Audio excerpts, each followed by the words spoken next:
New episode of System Update starting right now.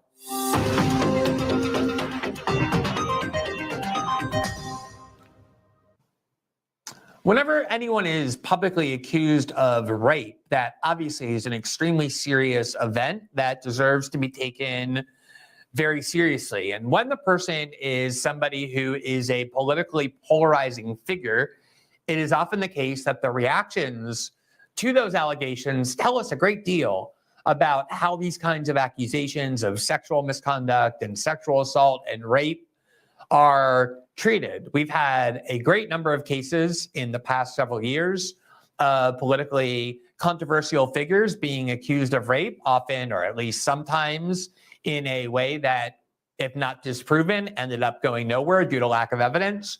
Julian Assange's cases that were called rape in Sweden, but that were actually accusations by women who were having consensual sex with him, that they asked him to use condoms and he ended up having sex with them without one, got called rape. To this very day, people will say Julian Assange is a rapist, even though that case was never actually brought in a court. He sought asylum in the Ecuadorian embassy and then it was closed.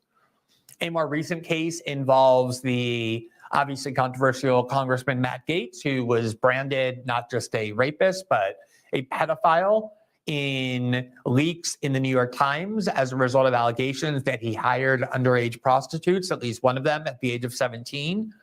The Biden Justice Department conducted a sweeping investigation of those allegations. And in the meantime, Matt Gaetz was accused over and over and over again of being a pedophile, of being someone who hired underage prostitutes, allegations that, like Assange, he vehemently denied. And the Biden Justice Department, not the Trump Justice Department, the Biden Justice Department announced that it was closing that investigation with no charges being brought of any kind due to their inability to obtain reliable evidence that they believe could convince a jury that he was actually guilty. So it shouldn't require much controversy in order to point out that accusations are not tantamount to proof, that due process is not just something we require before we allow the state to punish somebody for a crime, but ought to be something that we insist upon before analyzing or evaluating or reaching a conclusion about whether we believe an accusation of serious criminality is in fact true or not true. Now, I just want to spend a second before delving into some of these critical issues that I think warrant a great deal of scrutiny, especially given how many media outlets, the most powerful media corporations in the world, have all but declared him guilty, are speaking of him as though he is a convicted rapist. Even though I don't believe, at least to my knowledge, that a single one of these allegations has resulted in a criminal complaint with the police. Obviously, there have been no criminal charges brought, let alone convictions obtained. And yet, all sorts of people, for all kinds of reasons, with all sorts of motives, including people with the most influential platforms in the world, have succeeded in stapling a label to Russell Brand's forehead within the last 48 hours that reads rapist. And I think it's incumbent upon everybody who has an interest in this question to think a little bit more deeply about whether that process has been fair based on what we know and what we don't know. So before I get into the specific allegations, which are necessary to conduct a meaningful analysis, let me just put a couple of cards on the table. First of all, I have heard for, I would say, maybe a year and a half, 2 years, something along those lines, that British media outlets have been aggressively pursuing this story. And what I mean by that is not that there have been women stepping up and going to these media outlets with these allegations. Instead, these media outlets have been going to as many women as they could find who they know have had sex with Russell Brand or who in some way were connected to him, and encouraging and pressuring and pushing these women to make these allegations so that they could publish stories like this. There have been stories in the past from 2003 and 4 and 5 about Russell Brand's personal life that he ended up successfully suing British media outlets for publishing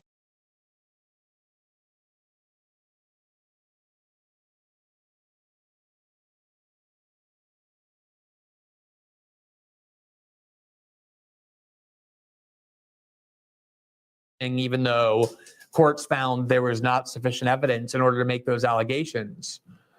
And so the media outlets that were clearly intent upon being able to publish this story have been engaged in a full court press. It's a consortium of British media outlets that dislike Russell Brand for all sorts of reasons, who have been attempting to turn this into a story that they could legally publish. Now, I want to make clear, when I say that, that does not in any way mean that the allegations are false. The fact that these media outlets were pushing the story. I'm just pointing out that they have been trying for at least 2 years, a year and a half or 2 years, which is when I began hearing about it. It's been an open whisper campaign for quite some time.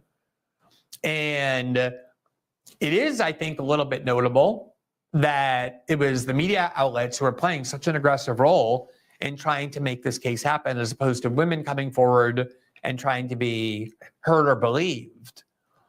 So this has been something that's been out there for quite some time. The other disclosure that I will make is that I do consider Russell Brand to be a friend of mine. I've appeared on his show many times, various shows over the years.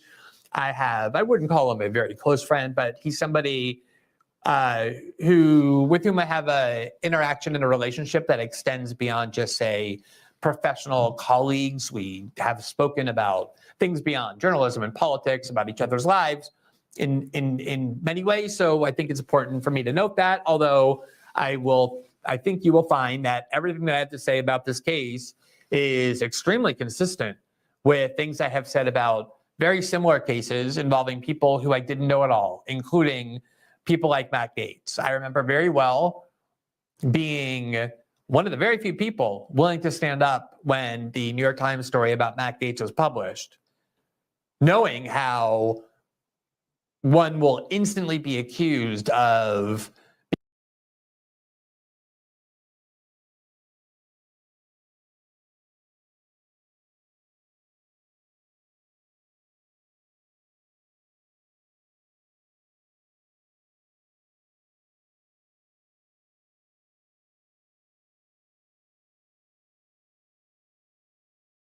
gentlemen, to a special edition, I'd say, of Island Friends. Not only is it Crystal Island Friends, it's also sort of like a dual thing going on. We got Brianna Joy Gray in the house, and this will be on her channel as well, the Bad Faith podcast. Little crossover episode. Love that variety. Definitely. Looking forward to it. So we're going to discuss Cornel West's campaign and everything around that.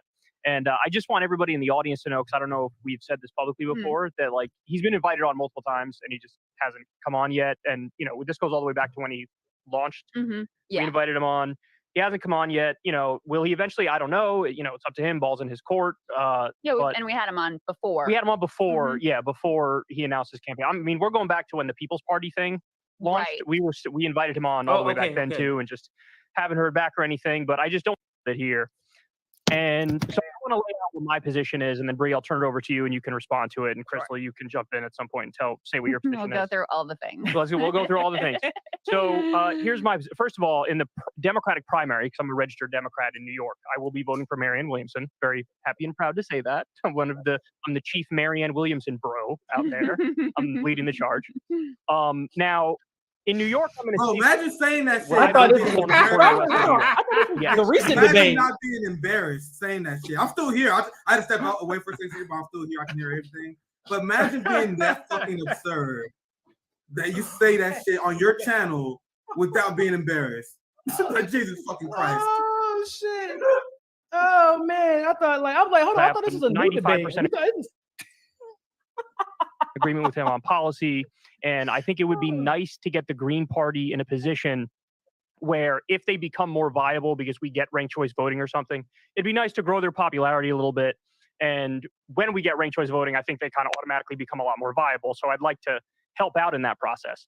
But if I'm in a swing state and it's Biden versus Trump, I'm at the point now where I don't even think it's a tough call. I would definitely vote for Biden because either in that situation. I'll say something real quick. So, and I made a tweet about this that had a lot of Bernie bros upset. Like, people overestimate ranked choice voting. to put it simply, you guys know that ranked choice voting got Eric Adams elected? Yes. And countless neoliberals? Do you guys know that in many states that have ranked choice voting, if you don't rank every single candidate, they throw your ballot out. Yes. Let me repeat that. If you do not rank every candidate, they will throw your ballot out. That means that there are people in New York that there are progressives that were forced to vote for Eric Adams. This is why ranked choice voting is trash, especially in this application in the United States, because it doesn't eliminate lesser two evils voting. So once you vote for your third party, they get rid of third party votes for the first round. Guess who's voting for Joe Biden next round? You are. Exactly. And people forget, like, at the end of the day, when it comes to election integrity, bro, like, I don't give a damn at this point. We're talking about, especially if we're talking about federal elections. Like, I don't care if you're talking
doing with them.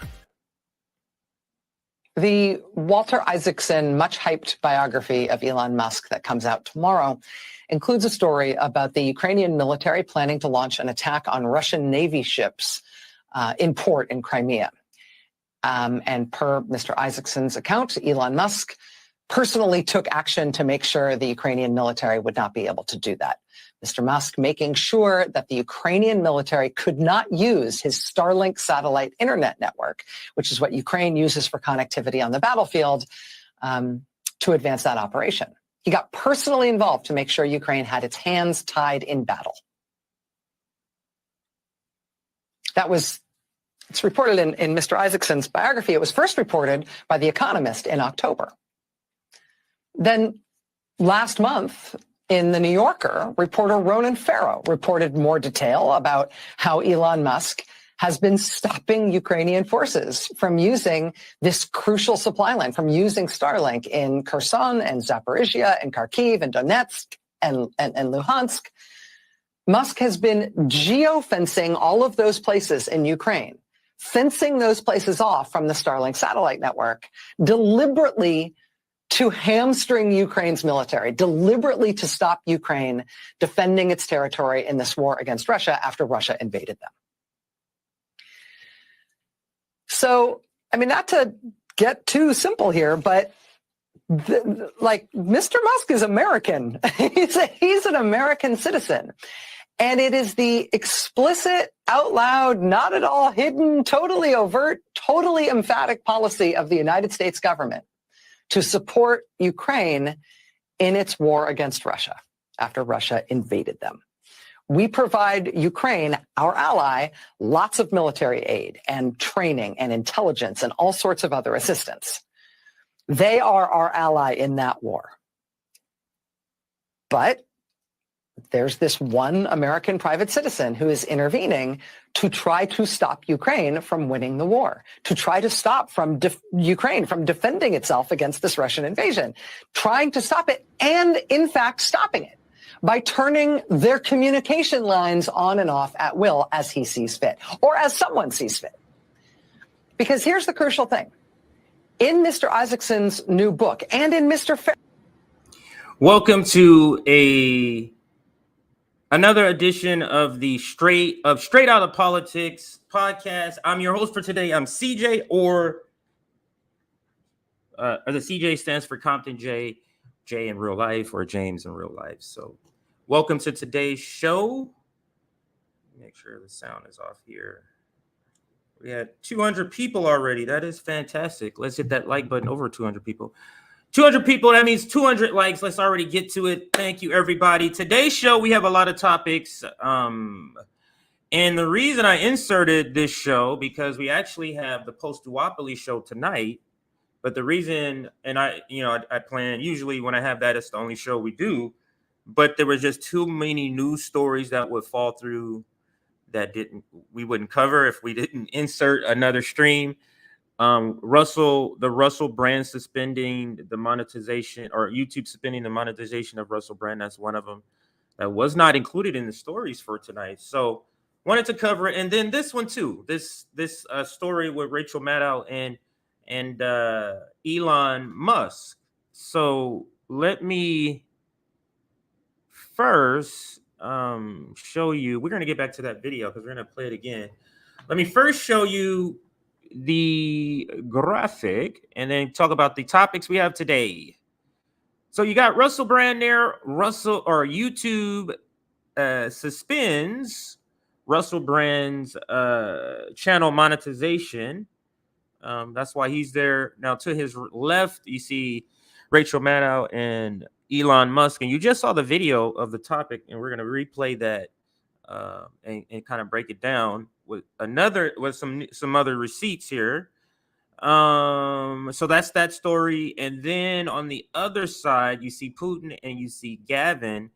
The Gavin story is Gavin Newsom is clearly running for president on CNN. He did a recent CNN interview with Dana Bash. We will be covering. And then Putin's on there for several reasons. It could apply to the Elon Musk saying that he's helping Putin. But the other one is the NATO secretary reveals that Russia put an offer on the table not to invade Ukraine, and NATO rejected it.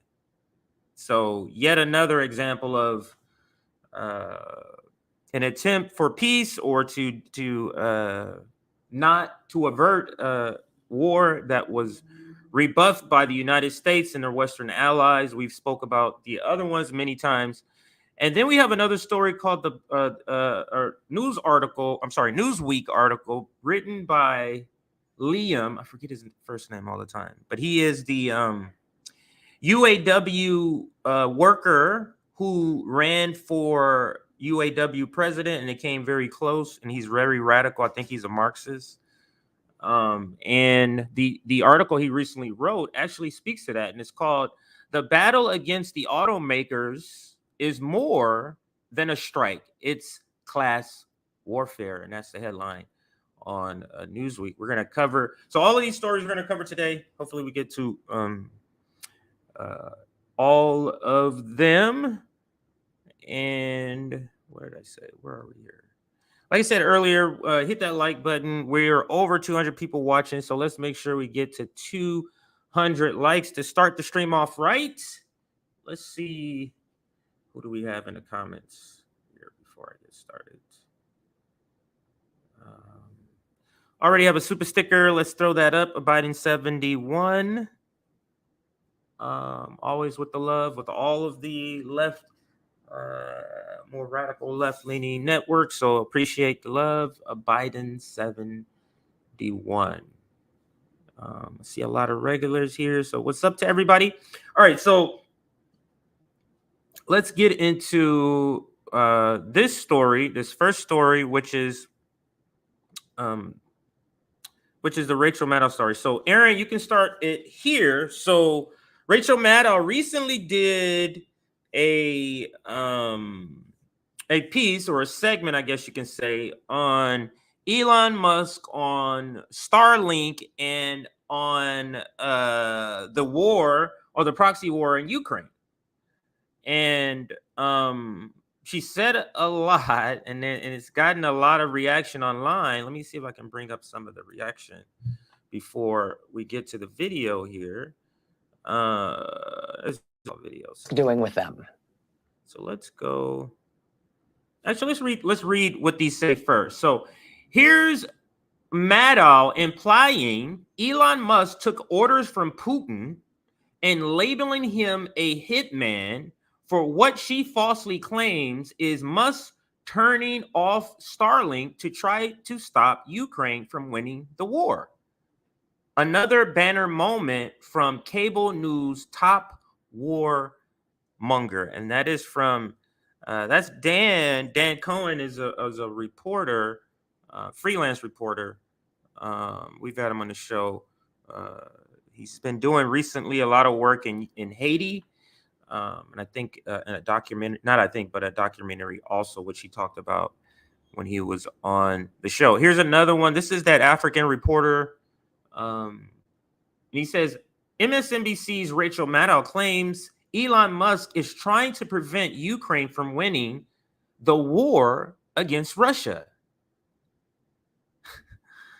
Man, she is the top, one of the top sort of things. Now, you see, you got this coming out where she's making this claim. You see what's happening to Russell. Not to say that the allegations are not true, but that they're bringing them up at this particular point. It's clearly panic in the establishment and the ruling class of when they see these numbers in this election. They really don't want Trump to be elected again. I don't know if he's not elected to get his last 4 years over. I don't know how are you going to be doing this every 4 years? What if he runs in another 4 years? What if you know what I'm saying? He has at least another good one in him, being younger, 3 years younger than Joe Biden.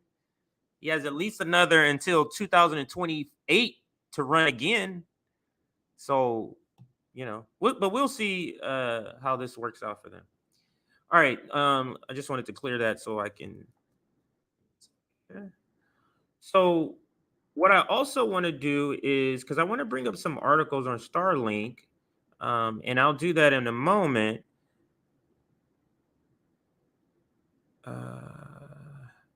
This one here, man, this is the one. I can't believe I found it that quick. All right, so I'm going to switch what I'm sharing here. I actually found the clip that I found it a lot sooner than I thought. So because there's Glenn Greenwald talks about this also. And where is it? Here it goes, right here. It says Elon Musk is under fire again. This time, the neocons and corporate journalists insisting that his refusal to turn on Starlink satellites to enable an escalation in Ukraine's military action amounts to a form of treason. So let's listen to System Update because he breaks it down pretty good. I can't believe I found it that quick. Here is Glenn Greenwald addressing the issue. A new biography of Elon Musk claims that Musk denied Starlink services to the Ukrainian military, specifically to its fleet of submarines as they prepared to attack the Russian Navy. Musk's company, SpaceX, controls more satellites than any company or government in the world and is used to, among other things, ensure internet connection anywhere in the world, even if the military forces of one's enemy tries to deny internet service by bombing. Musk has provided Ukraine with billions of dollars of free Starlink services since the war began, when the U.S. government refused originally to compensate him for it.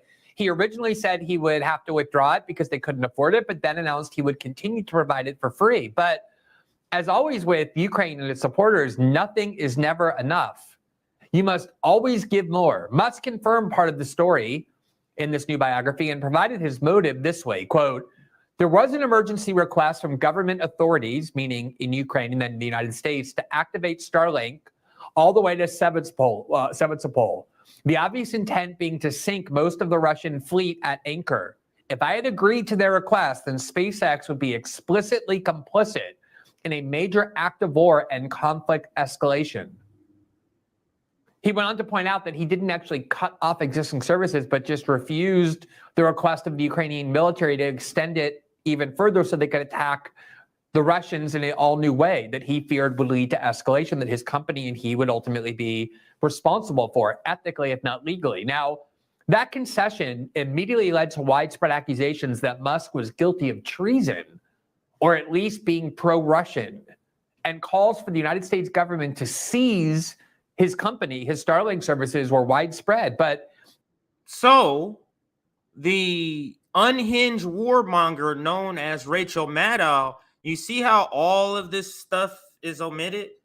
And this is what one cable news in general this is their modem operandi is where this is how they move. They omit information that you don't know. Now all of this, I'm going to play the clip again. And for those who are watching this,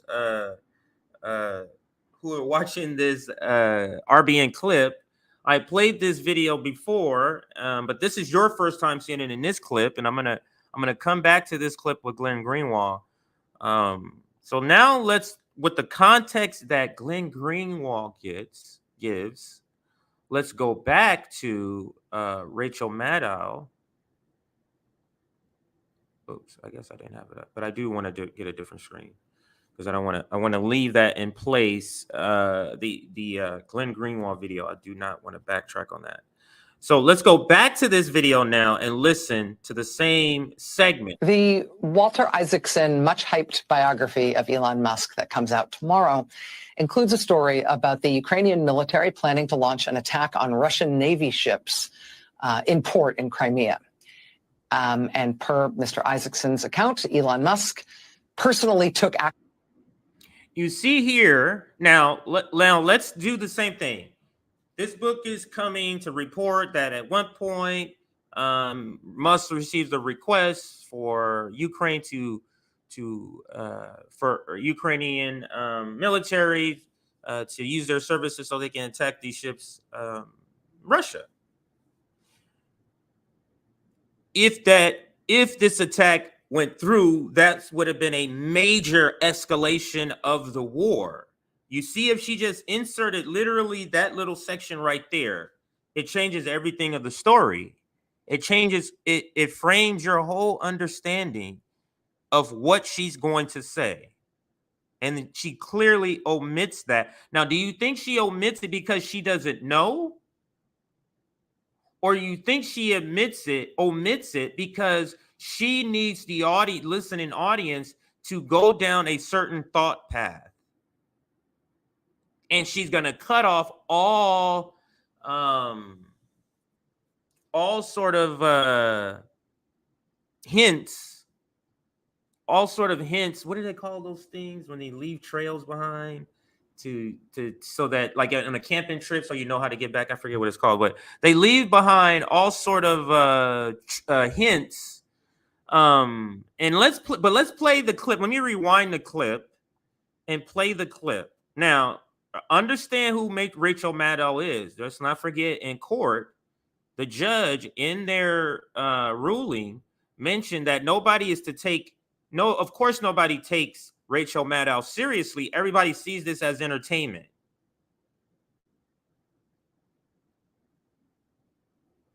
But nobody who watches this looks at it that way.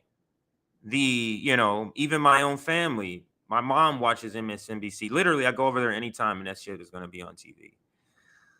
But I digress. Let's play this clip again and continue to analyze based on some of the information we heard in the Glenn Greenwald interview. I'm sorry, Glenn Greenwald coverage. Clip of this. The Walter Isaacson much hyped biography of Elon Musk that comes out tomorrow includes a story about the Ukrainian military planning to launch an attack on Russian Navy ships in port in Crimea. And per Mr. Isaacson's account, Elon Musk personally took action to make sure the Ukrainian military would not be able to do that. Mr. Musk making sure that the Ukrainian military could not use his Starlink satellite internet network, which is what Ukraine uses for connectivity on the battlefield, to advance that operation. You see how this is so disingenuous? Because if we think back to what Glenn reported on in his clip that we played, they already use it. They asked for permission to extend it further. So this is something on top of what they already are using. You see how she's trying to make it seem like it cut off everything when this is an additional request on top of what they already are allowed to use. She conveniently leaves that out. Now, is this her second mistake, or is this her second intention on misleading her audience? He got personally involved to make sure Ukraine had its hands tied in battle. And do we have to talk about The Economist? I don't think with my audience, but if you're a drive-by viewer, meaning you're not here regularly, you just kind of just found this place, The Economist is rank propaganda for the ruling class. Ukraine is betting on drones to strike deep in Russia. I mean, we've used the Economist articles many times, Nick and I, to break it down for the propaganda report. But let's continue with the video. Let's not get sidetracked.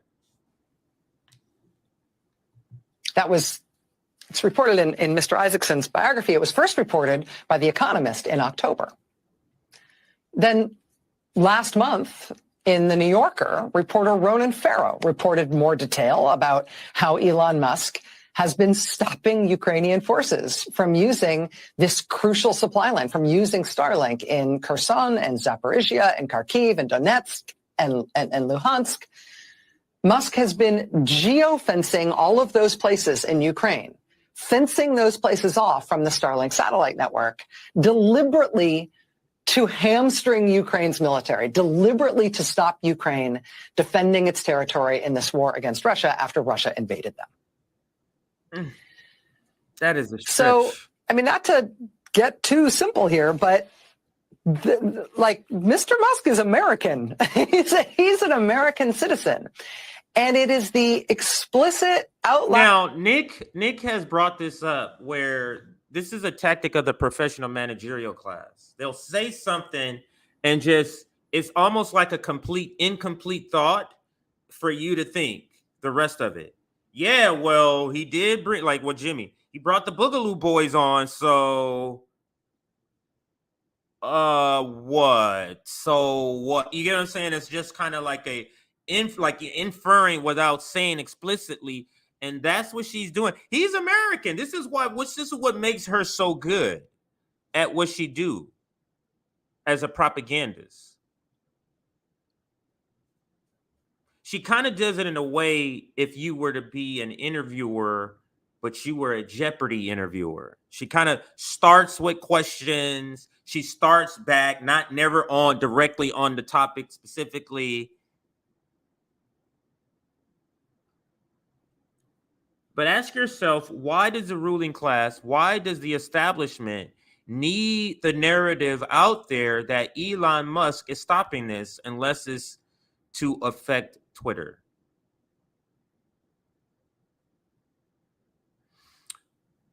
This is just me thinking out loud, because if you think about what are they trying to do, they're trying to censor people because they've lost the narrative. The ruling class has largely lost the narrative. You can see it in the election of the presidential election between Joe Biden and Trump. The narrative they have is not working. They're neck and neck. They lost the narrative in Ukraine. They've lost the narrative of NATO. The Biden administration, Bidenomics, they've lost the narrative. So they want to crack down on this. What's one of the ways to crack down but destroying Twitter? And I'm not saying Elon is not, he's a good villain in this narrative. He's a good villain to play. So he could just be a willing participant in this narrative of destroying platforms where people communicate their own ideas irregardless of what state media is trying to tell us is. So let's continue with the Rachel Maddow video. Then we go back to Glenn Greenwald to finish this segment out. Loud, not at all hidden, totally overt, totally emphatic policy of the United States government to support Ukraine in its war against Russia after Russia invaded them. We provide Ukraine, our ally, lots of military aid and training and intelligence and all sorts of other assistance. They are our ally in that war. But there's this one American private citizen who is intervening to try to stop Ukraine from winning the war, to try to stop Ukraine from defending itself against this Russian invasion, trying to stop it and, in fact, stop. Now, let's reimagine what this would be if she was not omitting information. Elon Musk is stepping in to stop the escalation of this war. You see how that sounds different to her audience?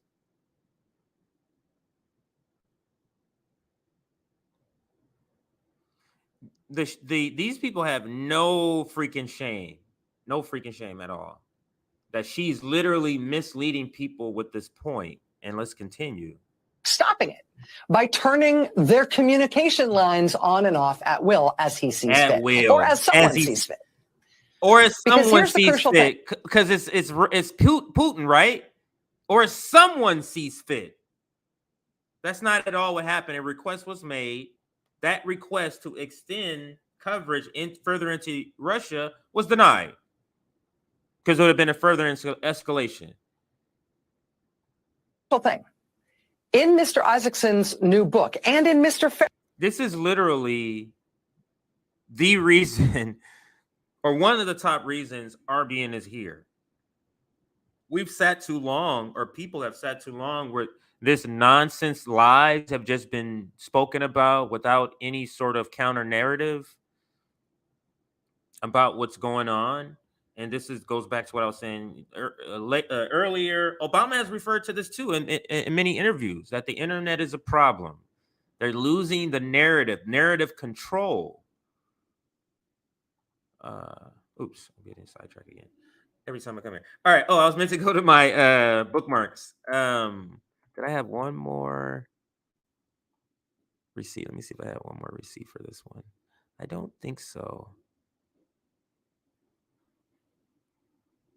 Yeah, I don't think, no, because that's just a snippet of the longer video that I played. But I do want to see what other people are saying about Elon and Rachel, because there has been a lot of people reacting to this clear Russiagate sort of level nonsense peddling that she has. Here is Useful Idiots. I think I'll play that one in a second, but I do want to check on some other reaction here.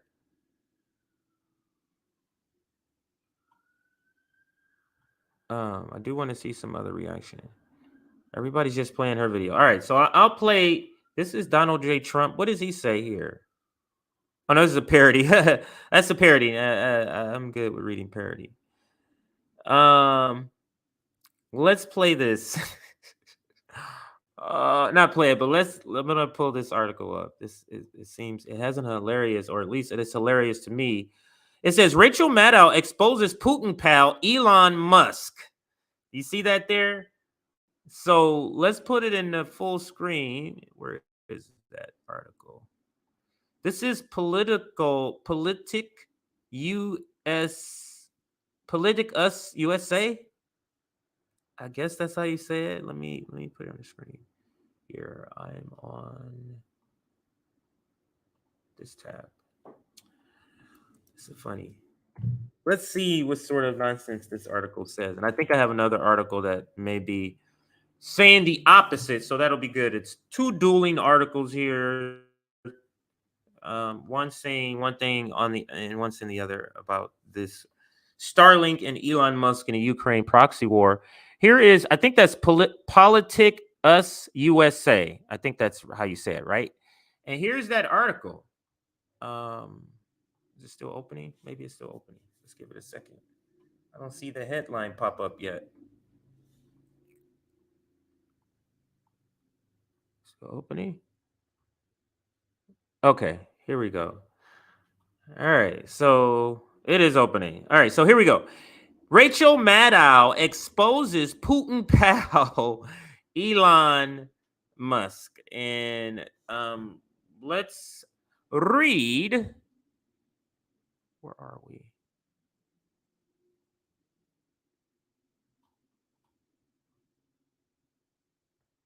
Oh, you know what? I don't want to click that. Is this one of them articles that take you to another place? Yeah, I'm not going to click that shit. Oh, no. I'm not going to click that. So let's go back to Twitter. I'm not gonna click that. This looks like one of them sites that is just spam on top of spam. If you click something, it opens up something else.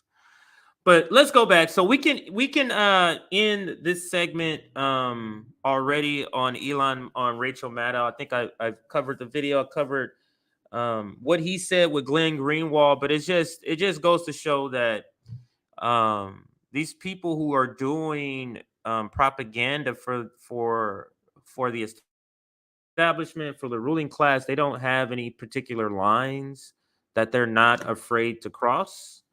And Rachel Maddow is one of the worst ones. She's the biggest Russiagator. she still kind of pushes it. She doesn't talk about it, but she's never owned up to that, and she still pushes that nonsense. And let's get ready for the next segment. I do want to play you this funny video of Debbie Wasserman show. This is not a segment. I just want to play this video in between segments here. Yeah, this is a kind of a funny video of Debbie Wasserman Schultz. It's from Case Study QB, and it says former DNC chair Debbie Wasserman Schultz discusses how the DNC rigs their primaries with super delegates to advantage the establishment against grassroots activists. Wow.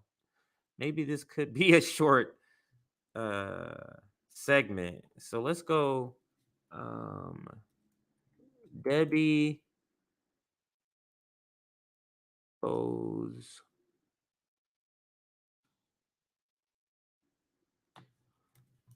for anti. Let's do that. Democratic.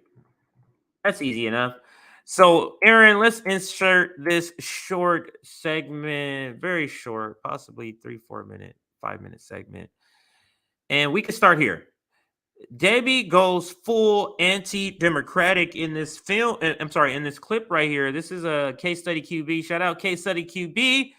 And let me read the caption again. Former DNC chair Debbie Wasserman Schultz discusses how the DNC rigs their primary with superdelegates to advantage the establishment against grassroots activists.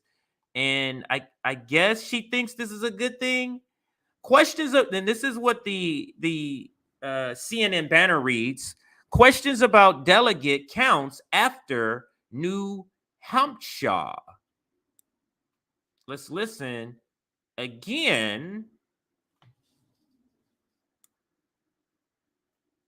For this. This is an oldie but goodie. So let's listen. Okay. Unpledged delegates exist really to make sure that party leaders and elected officials don't have to be in a position where they are running against grassroots activists. We are at. Did you hear that?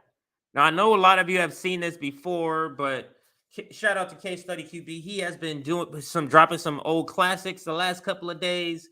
I thought this was a very good one to revisit when anytime we're going back to a blue-red election. It's always good to revisit ideas and clips like "Don't fall for the lesser two evils," and also this here, the super delegates, where the Democratic Party is actually the lesser Democratic Party. When you're talking about the two parties, at least the red team doesn't have super delegates. At least they don't do that. And let's listen to this nonsense again. We'll move on.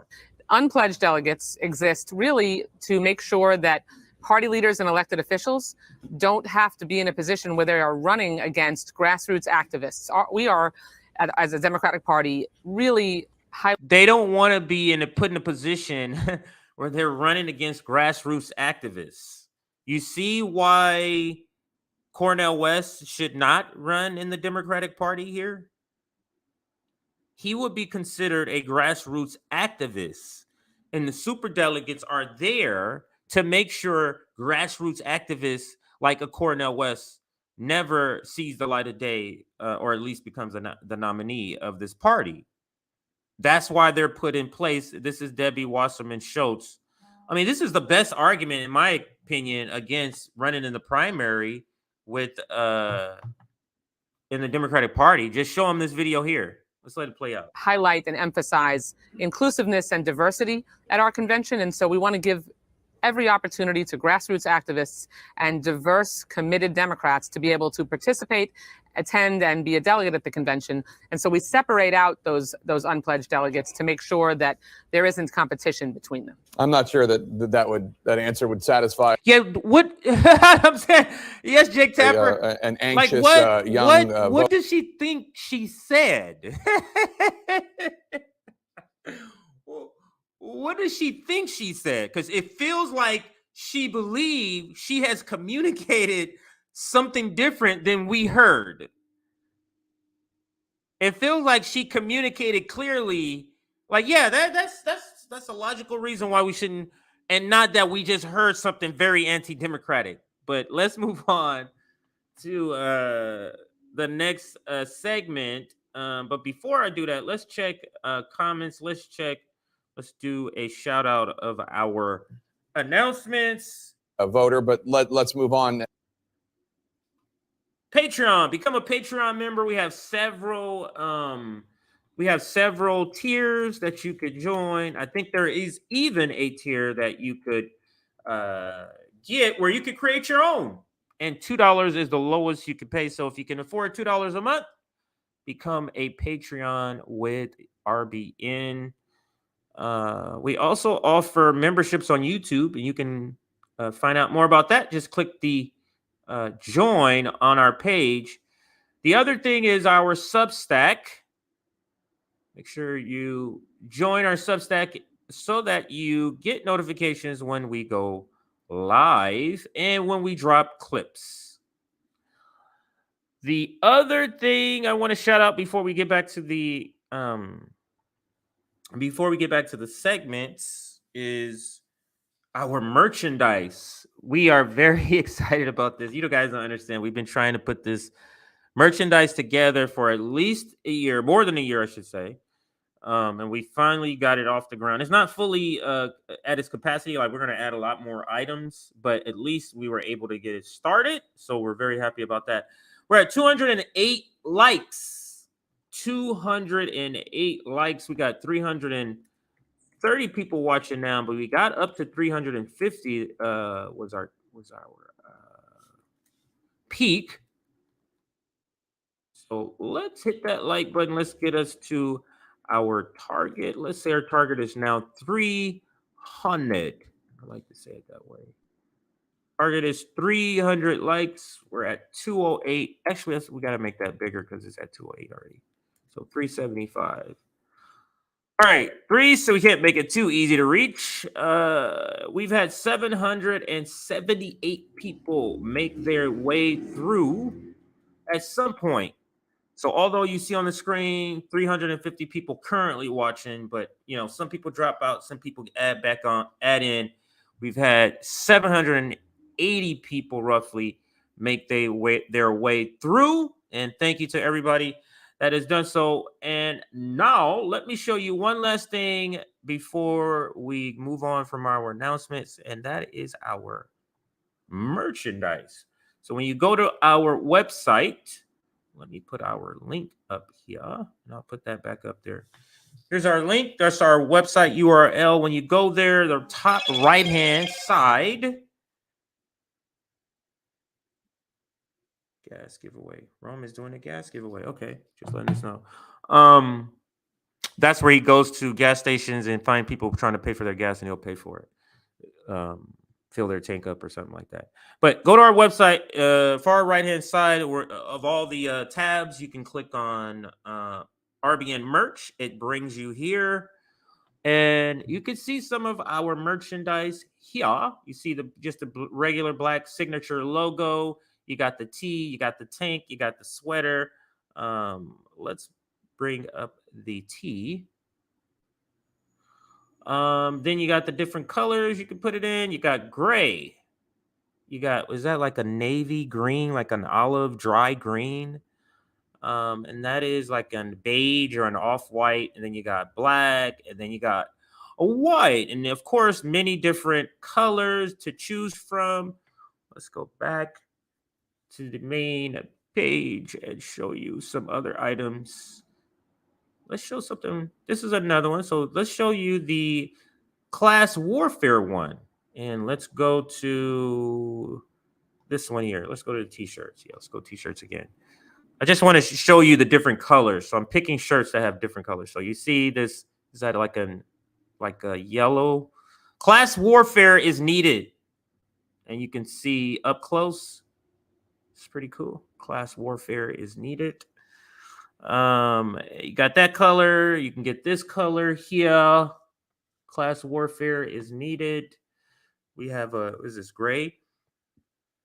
That will be something I would get more of, a gray and a black. Probably gray or black. And then you can also get in white. All right. Just wanted to show you a couple of things you can check out on our website, on our merchandise website. That was it. Now let's get back into our topics. Let's go back to Twitter. Class warfare is needed. Absolutely. And we're going to get into our next topic here.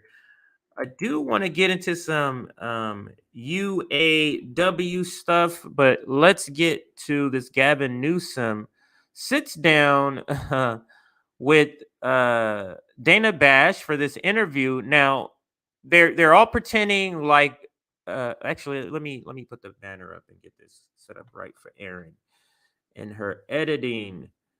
So let's go. Gavin sits down with Dana Bash. So let's put that banner up, and Erin, you can start here. Gavin Newsom, California governor, my governor, sits down with Dana Bash for an interview. Now, you might think, well, has something happened in California? Why they would be interviewing? No. Newsom, on his own, decided to go on some sort of speaking tour. So he's been going from place to place, talking. He's been on Sean Hannity debating. He's been talking about debating Ron DeSantis and a whole bunch, an array of other things, pretending he's not waiting in the wings, the sixth man off the bench to come in for Joe Biden. He's trying to pretend that's not what he's doing. And we're going to get into this interview he has with him. But an indication of where this is going to go is by who quote tweeted him. Who's this here? This is Mehdi Hassan, Democrat shield. Gavin Newsom is very good at this. What's good to them, we would call slimy and grimy. That's what's good to them.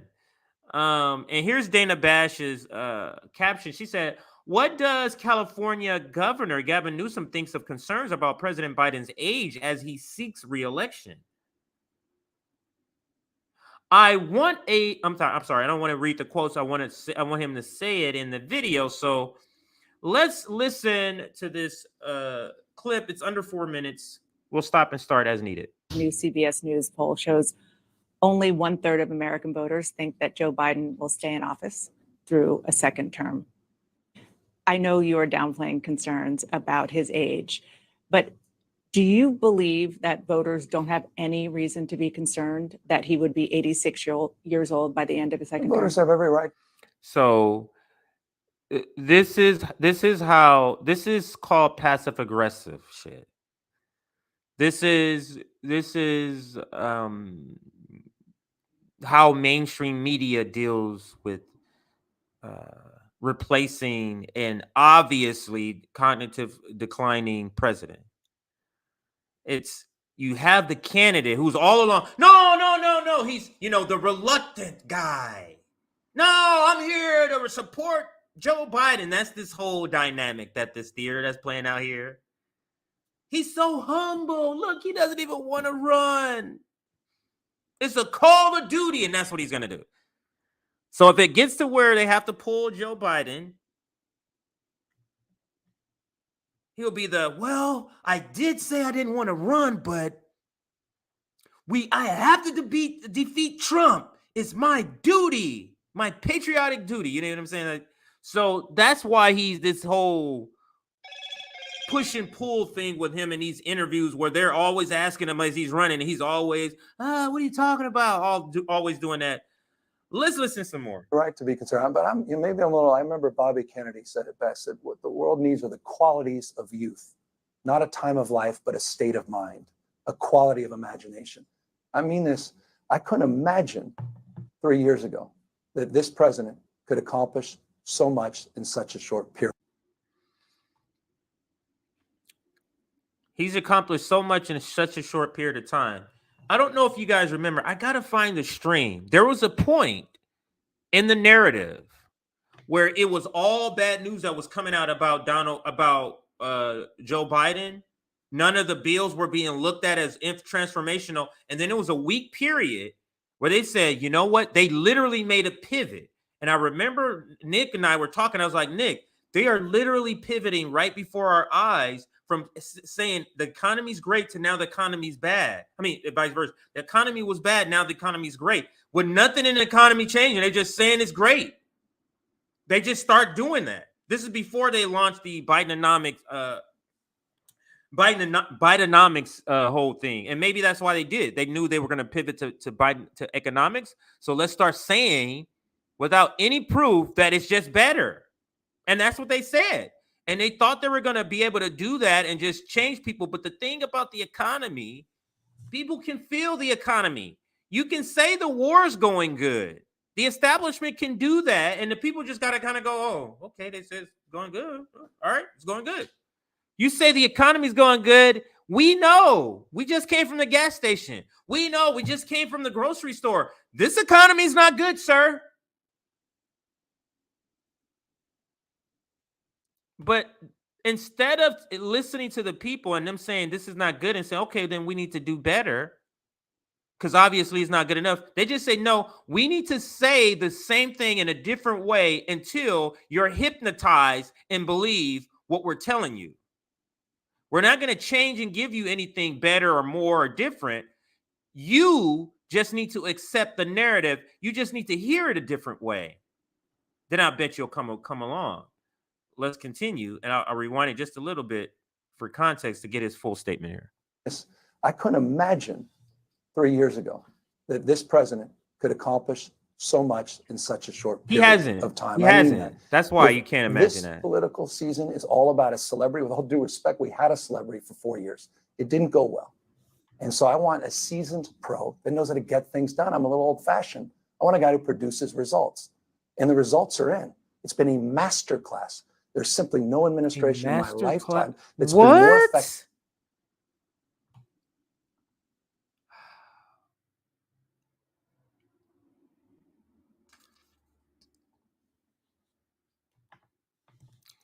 Gavin Newsom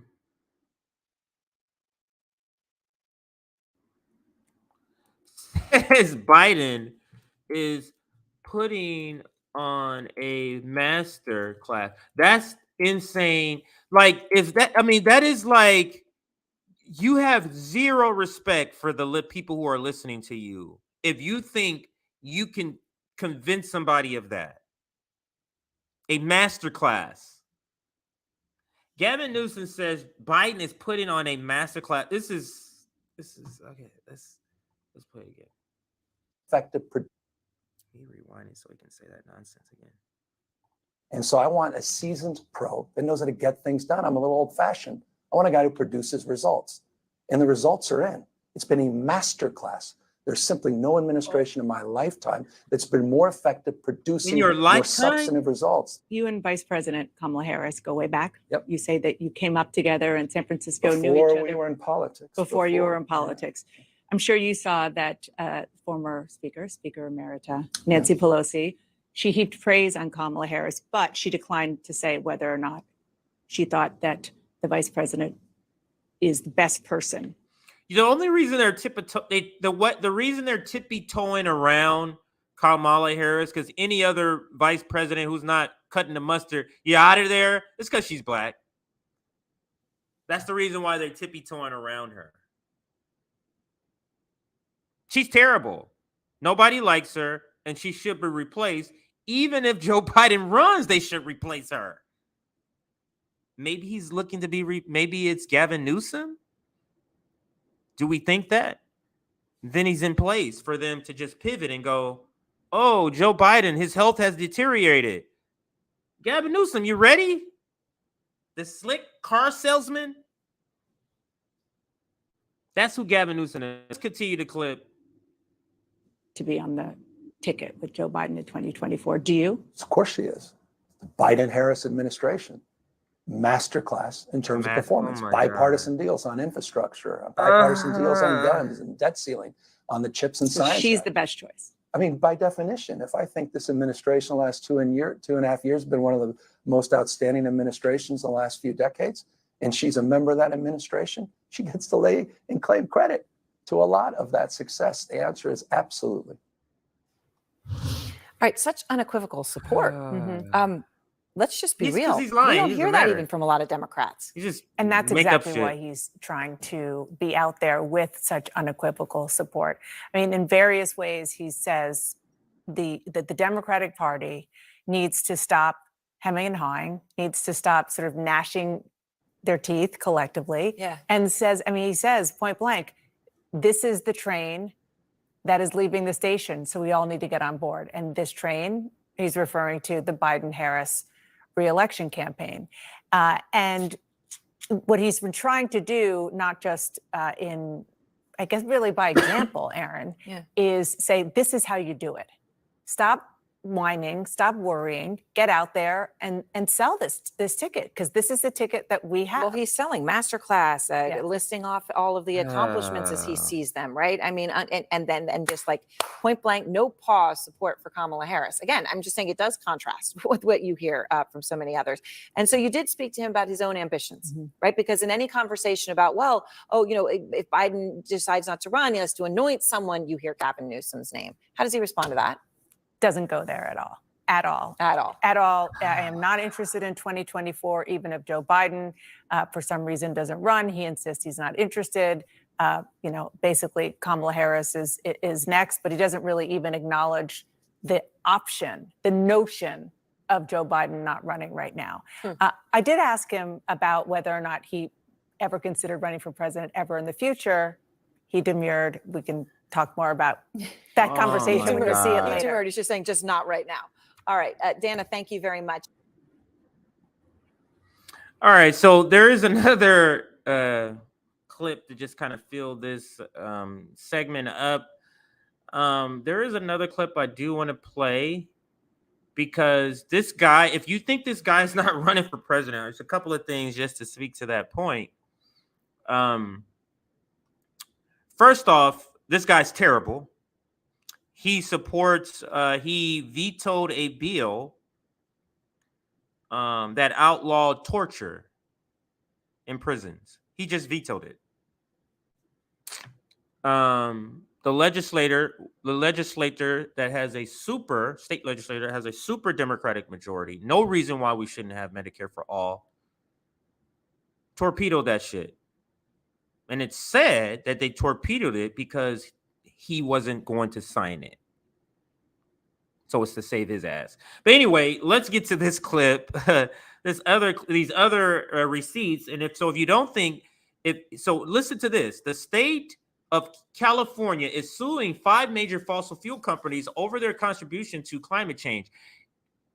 If you think Gavin Newsom is really suing because he cares, he's suing because he's trying to set groundwork to run for president and then tell young people, look, I'm a fossil fuel guy.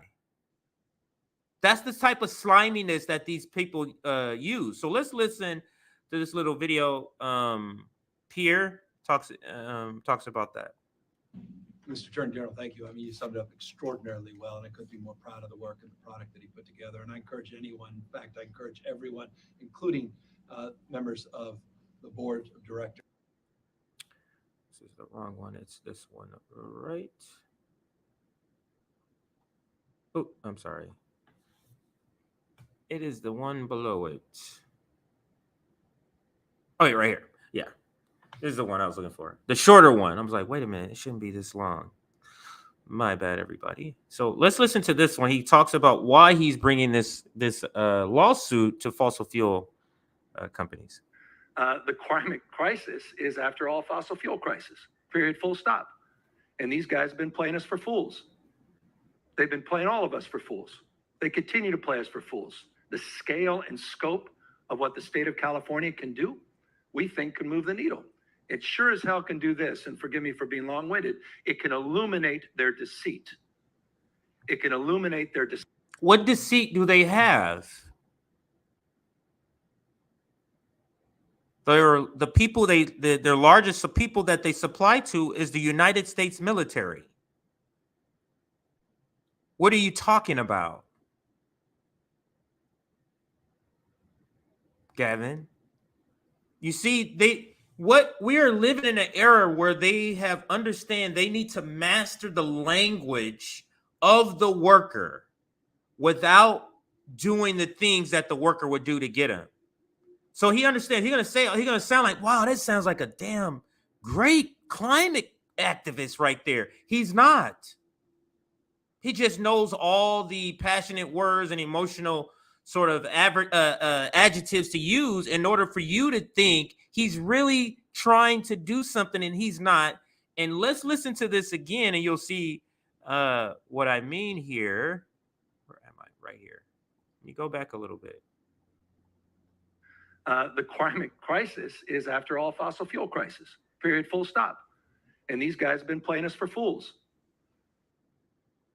What does that mean? They've been playing us for fools. They've been playing all of us for fools. They continue to play us for fools.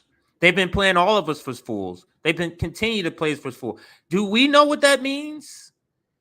Or as a listener who is a climate activist, they're going to be like, yeah, they are playing us for fools. You see how a person who's not in depth in politics, but maybe cares about climate, they can hear this used car salesman and believe that this person is genuine. The scale and scope of what the state of California can do, we think can move the needle. It sure as hell can do this, and forgive me for being long-winded, it can illuminate their deceit. It can illuminate. What will illuminate your deceit, Gavin? Their deception and their lies over the course of 50, 60, 70 years. They've been lying to you.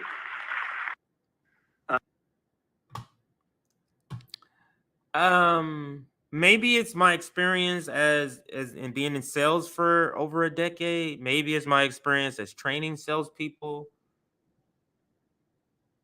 I can just spot a shyster. I can spot a used car type salesperson in 30 seconds. This is one of them. Peter Dow's another one.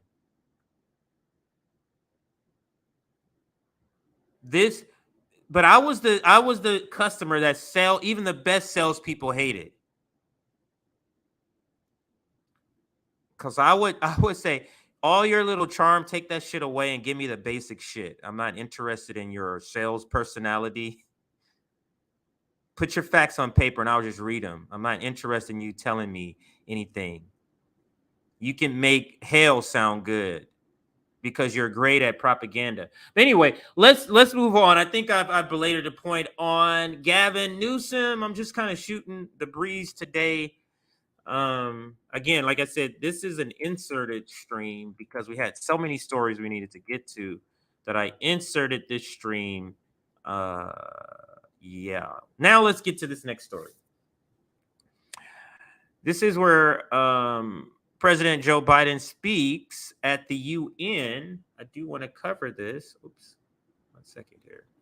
Biden, UN, Ukraine. Might be a longer video. Meant to check and save earlier, but I got time in between segments here. That's a shorter one.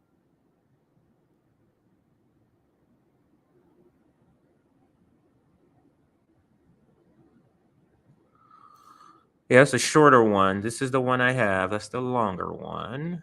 Is there one longer? This looks about the same amount of time.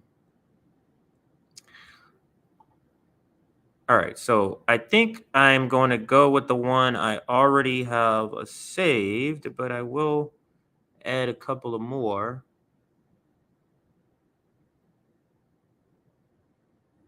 Yeah, this one is slightly more.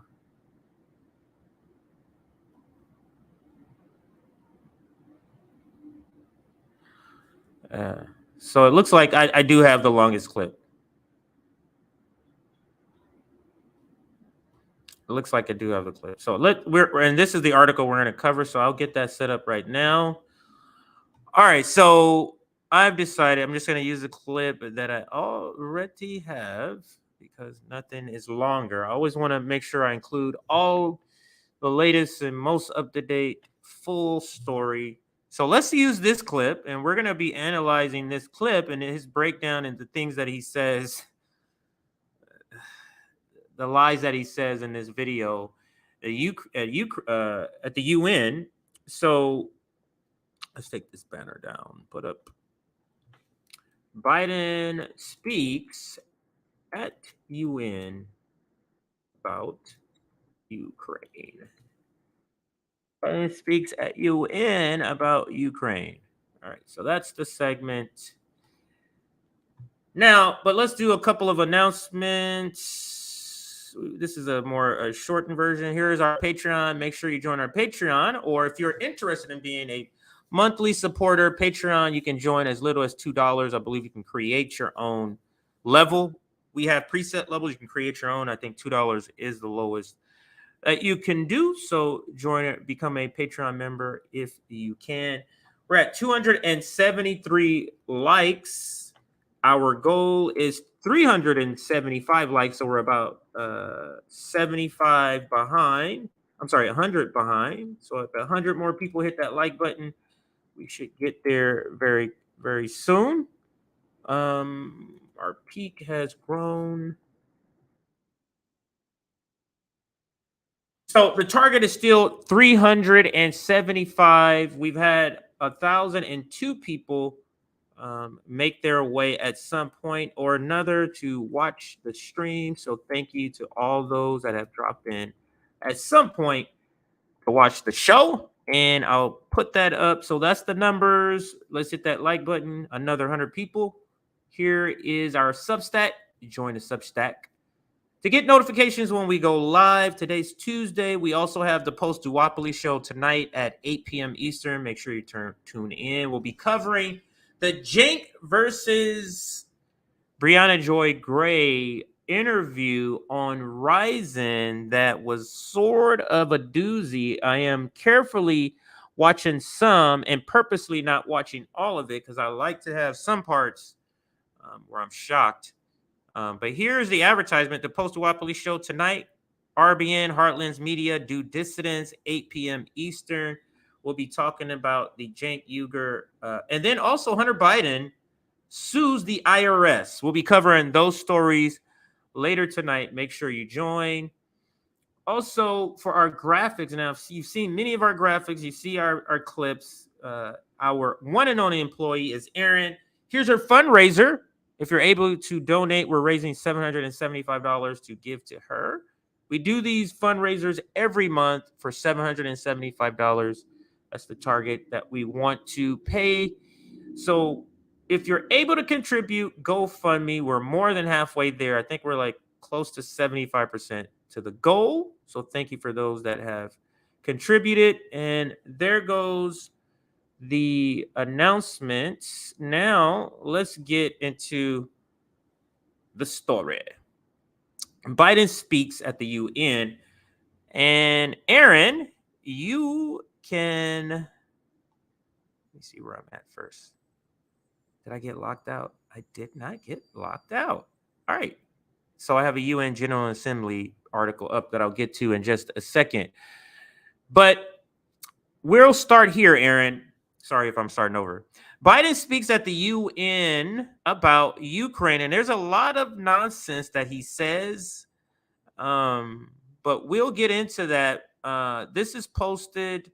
This is a 2-minute clip. This is the longest clip I found on here. Let's listen to this part of the speech. Again, this is Biden at the UN, and you'll see Zelensky in the audience. So Zelensky is in town. For the second year in a row, this gathering dedicated to peaceful resolution of conflicts is darkened by the shadow of war. An illegal war of conquest brought without provocation by Russia against its neighbor Ukraine. Like every nation in the world, the United States wants this war to end. No nation wants this war to end more than Ukraine. And we strongly support Ukraine in its efforts to bring about a diplomatic resolution that delivers just and lasting peace. But Russia alone bears responsibility for this war. Russia alone has the power to end this war immediately. And it's Russia alone that stands in the way of peace, because the Russia's price for peace is Ukraine's capitulation, Ukraine's territory, and Ukraine's children. Russia believes that the world will grow weary and allow it to brutalize Ukraine without consequence. But I ask you this, if we abandon the core principles of the United States to appease an aggressor, can any member state in this body feel confident that they are protected? If you allow Ukraine to be carved up, is the independence of any nation secure? I'd respectfully suggest the answer is no. We have to stand up to this naked aggression today and deter other would-be aggressors tomorrow. That's why the United States, together with our allies and partners around the world, will continue to stand with the brave people of Ukraine as they defend their sovereignty and territorial integrity and their freedom.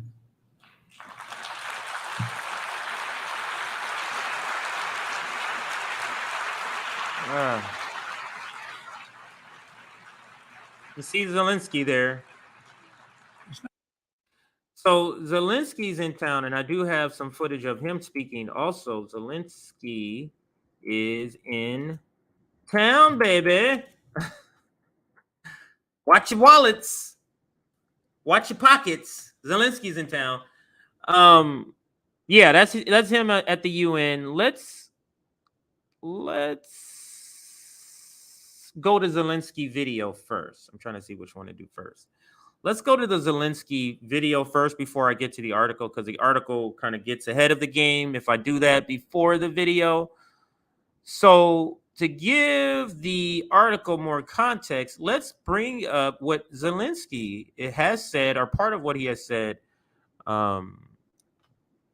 And this is all sort of developing. This is like this, for example, this was just posted 10 minutes ago. This is on C-SPAN. And I'll read the caption before I play the video. Ukrainian President Volodymyr Zelensky spoke at the UN General Assembly saying Russia's attacks on Ukraine were, quote, clearly a genocide, and called on UN member nations to call out Russia's attack on Ukraine, saying other nations would be next. Just now, you know he doesn't speak English very well. Let's see if we can make out what he says here. This is a 2-minute clip. The short example is children. Children. Unfortunately, various terrorist groups abduct children to put pressure on their families and societies. But never before the mass kidnapping and deportation would become a part of the government policy. Not until now. We know the names of tens of thousands of children and have evidence on hundreds of thousands of others kidnapped by Russia. So if you watch our network, you already know this is nonsense. We've covered this story many times. Nick has covered this by itself. I remember watching it on Nick at Night a couple of times. These aren't kidnappings. These are orphans that are being placed in foster homes. That's what they're doing. And they're calling this kidnappings.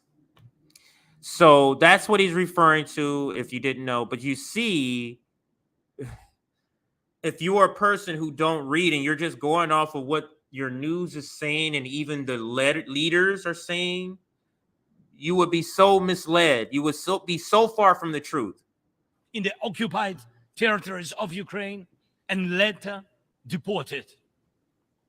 The International Criminal Court issued arrest warrant for Putin for this crime. And we are trying to get children back home. But time goes by. What will happen with them? What will happen to them? Those children in Russia are taught to hate Ukraine, and all ties with their families are broken. And this is clearly a genocide. When hatred is weaponized against one nation, it never stops there. Each decade, Russia starts a new war. Parts of Moldova and Georgia remain occupied. Russia turned Syria into ruins. And if not Russia, the chemical weapons would have never been used there. This is clearly written by a U.S. official. This is clearly written by a U.S. official, and he has been practicing this. Remember when he came to and he spoke on Capitol Hill to Congress? That shit was very choppy. Somebody's writing these speeches and they're writing to his disadvantage to how he speaks. You can hear it in the cadence of the speech. So let's listen. In Syria, Russia has almost swallowed Belarus. It is obviously threatening Kazakhstan and other Baltic states. And the goal of the present war against Ukraine is to turn our land, our people, our lives, our resources into a weapon against you, against the international rules-based order. Against the international rules-based order. Did you hear what I said, that this was written by a U.S. official? If that's not 100% proof, why would a Ukrainian president be talking about a rules-based order that does not include him?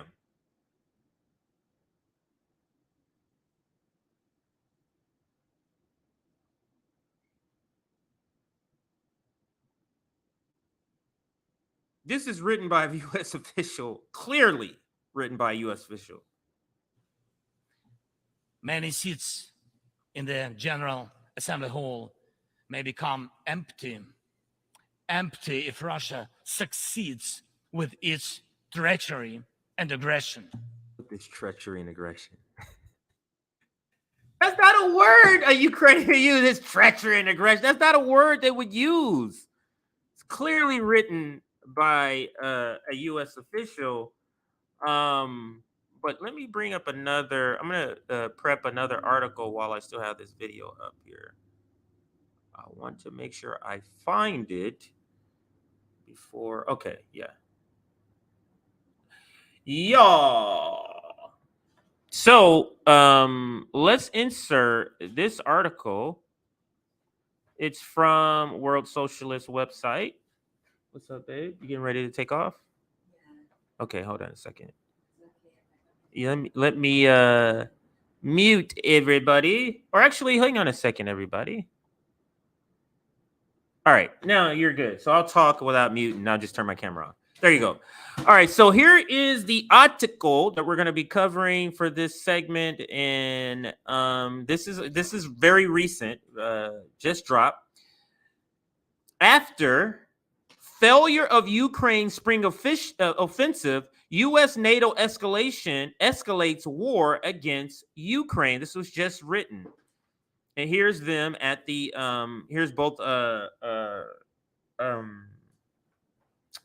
President Biden and Zelensky. Now, look at Zelensky's face right there. Does that look like a person who's in charge of a war his country's in, or does that look like the face of a subordinate?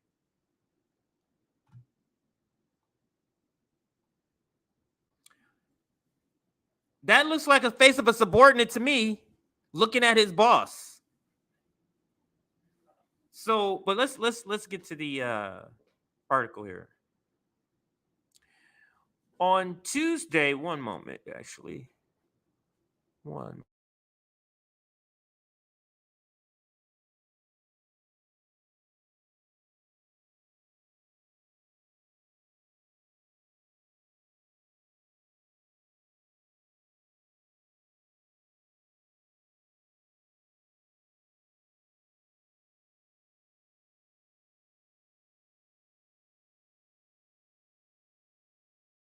The door.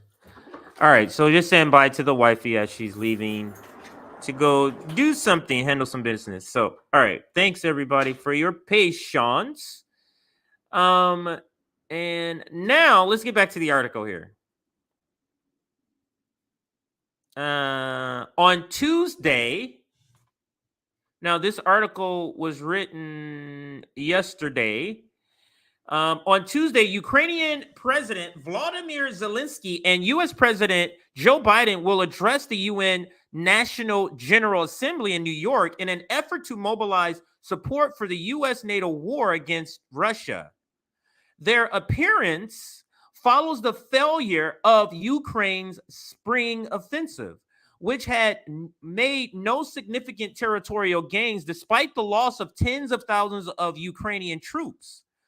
On Monday, Zelensky's government announced that it had dismissed all of its deputy defense ministers following the firing last month of the country's defense minister.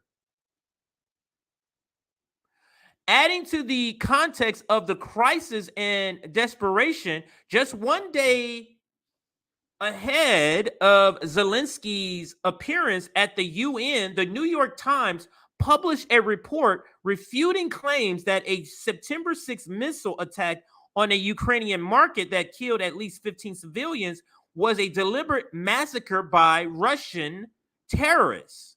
Instead, the Times reported the disaster was the result of an allegedly accidental Ukrainian missile strike, suspiciously timed to correspond with the arrival of Secretary of State Antony Blinken in Ukraine the same day. The mass dismissal of the entire leading ranks of Ukrainian defense ministry is an all but open admission that the counter-official offensive failed. Let me pause here. So they cleared out the entire team that was in charge and putting on this offensive because it was a massive failure. You notice they don't talk about Ukraine as much. Not in the same way they used to talk about. They used to talk about so much detail. This military did, these tanks, just segment after segment. They don't do that no more because it's not good news. And let me read this part over again. The mass dismissal of the entire leading ranks of the Ukrainian defense ministry, everybody's gone. Everybody in charge of this whole leadership team in charge of the offensive is gone, is an all but open admission that the counter-offensive failed. If you succeeded, why would you get rid of the entire team that just brought you this win? Zelensky is being flown into Washington for emergency talks. It is evident that the Biden administration is responding to the military setback by escalating the war. It is demanding that Congress pass a further $21 billion in weapons and aid to Ukraine, adding to the more than $150 billion that has already been allocated. It is also moving to send long-range missiles capable of striking deep into Russian territory. The U.S. media coverage is more and more directly using the language of open war against Russia. Quote, how to wage the financial war against Russian economy, read an editorial in the Washington Post. The New York Times, Thomas Friedman, one of America's leading war propagandists, called in an op-ed Friday from the U.S. to urgently lift any remaining restraints on the intervention. Quote, Ukraine needs to inflict as much damage on Putin's army as fast as possible, Freeman wrote. There's another quote. That means we need to massively and rapidly deliver the weaponry Ukraine needs to break Putin's lines in the country's southeast. I'm talking the kitchen sink, F-16s, MGMs 140s, Army tactical missile systems, which could strike deep behind Russian lines, whatever the Ukrainians can use effectively and fast. Does that sound like the words from somebody who's part of a team who's winning, or does that sound like somebody who is gravely losing? So, to get back to bring it back now to why Biden is at the UN saying what he's saying about the Ukrainian war. We see what's happening with the offensive. They're here to severely escalate this war with Ukraine. I'm sorry, with Russia. And it also speaks to the earlier story where Rachel Maddow was talking about. Rachel Maddow was talking about Elon Musk not allowing Elon Musk's Starlink not allowing Ukraine to escalate this war. Let's go back to my... All right, so back to Biden UN. And now,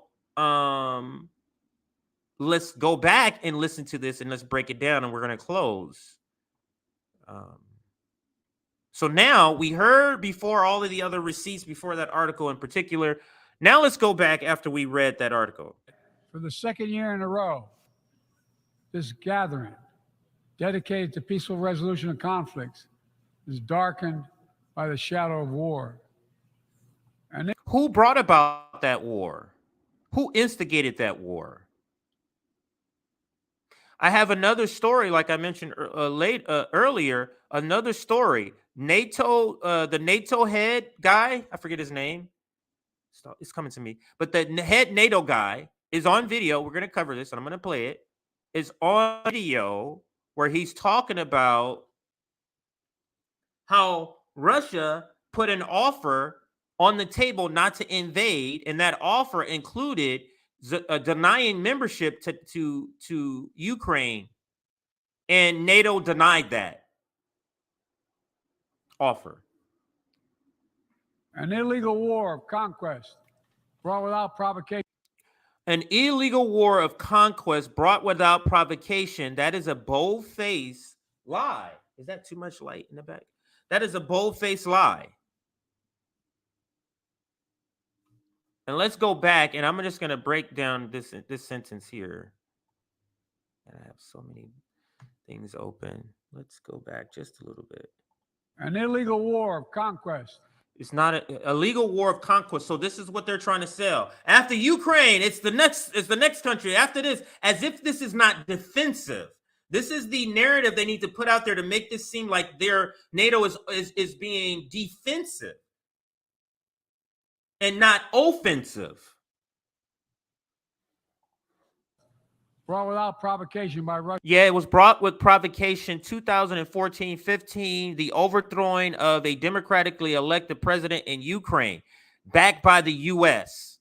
Then that precipitated the people, the Russian-speaking people in the Donbass to say, we don't want to be a part of this U.S.-backed coup government.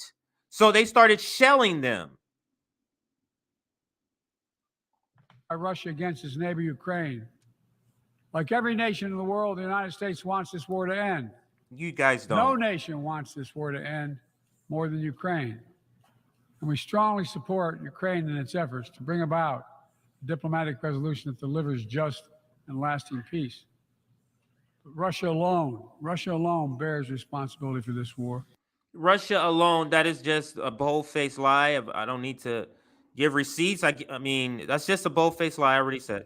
Russia alone has the power to end this war immediately. Russia alone does not have the power to end this war immediately. There is one group, though, that has the power to literally end this war immediately, and that's the United States if they stop funding Ukraine. They don't have anything. They don't have any money. All of this collapses tomorrow if we take the funding. So the United States is the only people in this group that can unilaterally stop this war.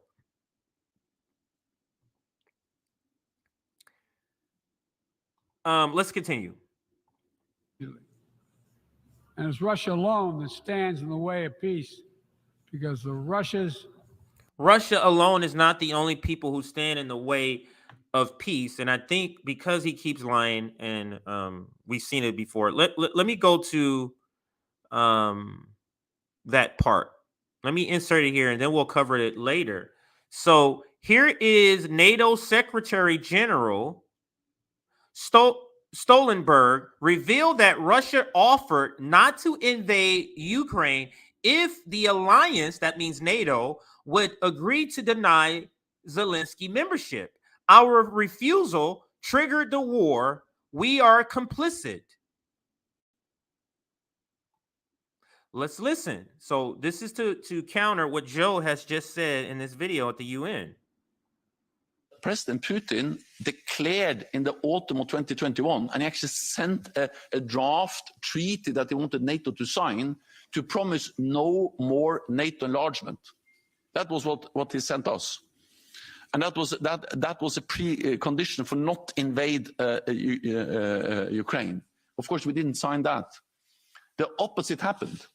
He wanted us to sign a promise never to enlarge NATO. He wanted us to remove our military infrastructure in all allies that have joined NATO since 1997, meaning half of NATO, all the Central and Eastern Europe. We should remove NATO from that part of our alliance, introducing some kind of E and B or second-class membership. We rejected that. So he went to war to prevent more NATO close to his borders. Don't they always say, didn't you just say this is a war of conquest? Why don't they have their messaging the same? Like, why doesn't NATO and the United States have their messaging the same? Is it that the United States media know they'll never put this guy on saying what's really happening? Is that what they know?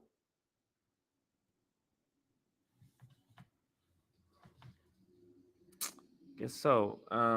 Let's wind this down. Let's let him finish, and then we'll wind this segment down. He has got the exact opposite. He has got more NATO presence in the eastern part of the alliance, and he has also seen that Finland has already joined the alliance, and Sweden will soon be a full member. This is good for the Nordic countries. It's good for Finland and Sweden, and it's also good for NATO. And it demonstrates that when President Putin invaded a European country to prevent more NATO, he's getting the exact opposite.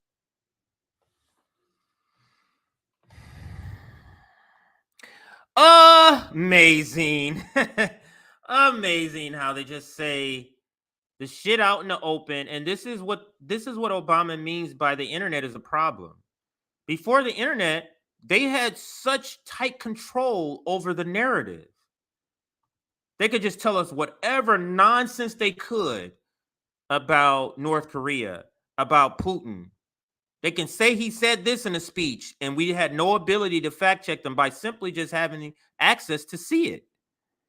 So let me insert this last part. I forgot I had an article to insert. So at least let me get the where out of it. You only have like three free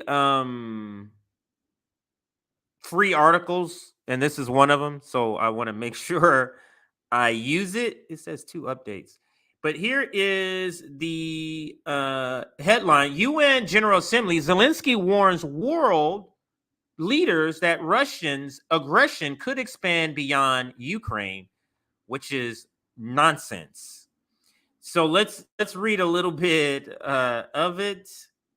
I don't know why that says 2 updates. Okay, so let's go all the way back up again.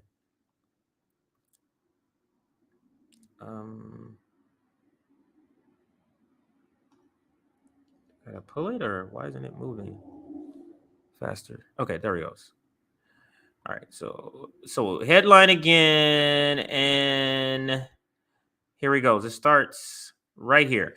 The Ukrainian president says Russia has weaponized essential like food and energy, quote, not only against our country, but against all of yours as well, end quote.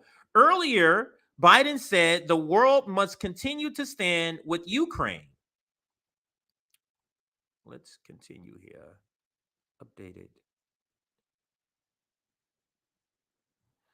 So that's an update. Wow. So how do I? I'm just trying to read this part. Share full article. I get. Is this part of it? Okay, so I guess this is it. At the annual gathering of the world leaders, because this looks like this is not part of the original article. that's where I was trying to get to. Let me make sure. Show more. Is there anywhere? So I guess. No, this is a different one.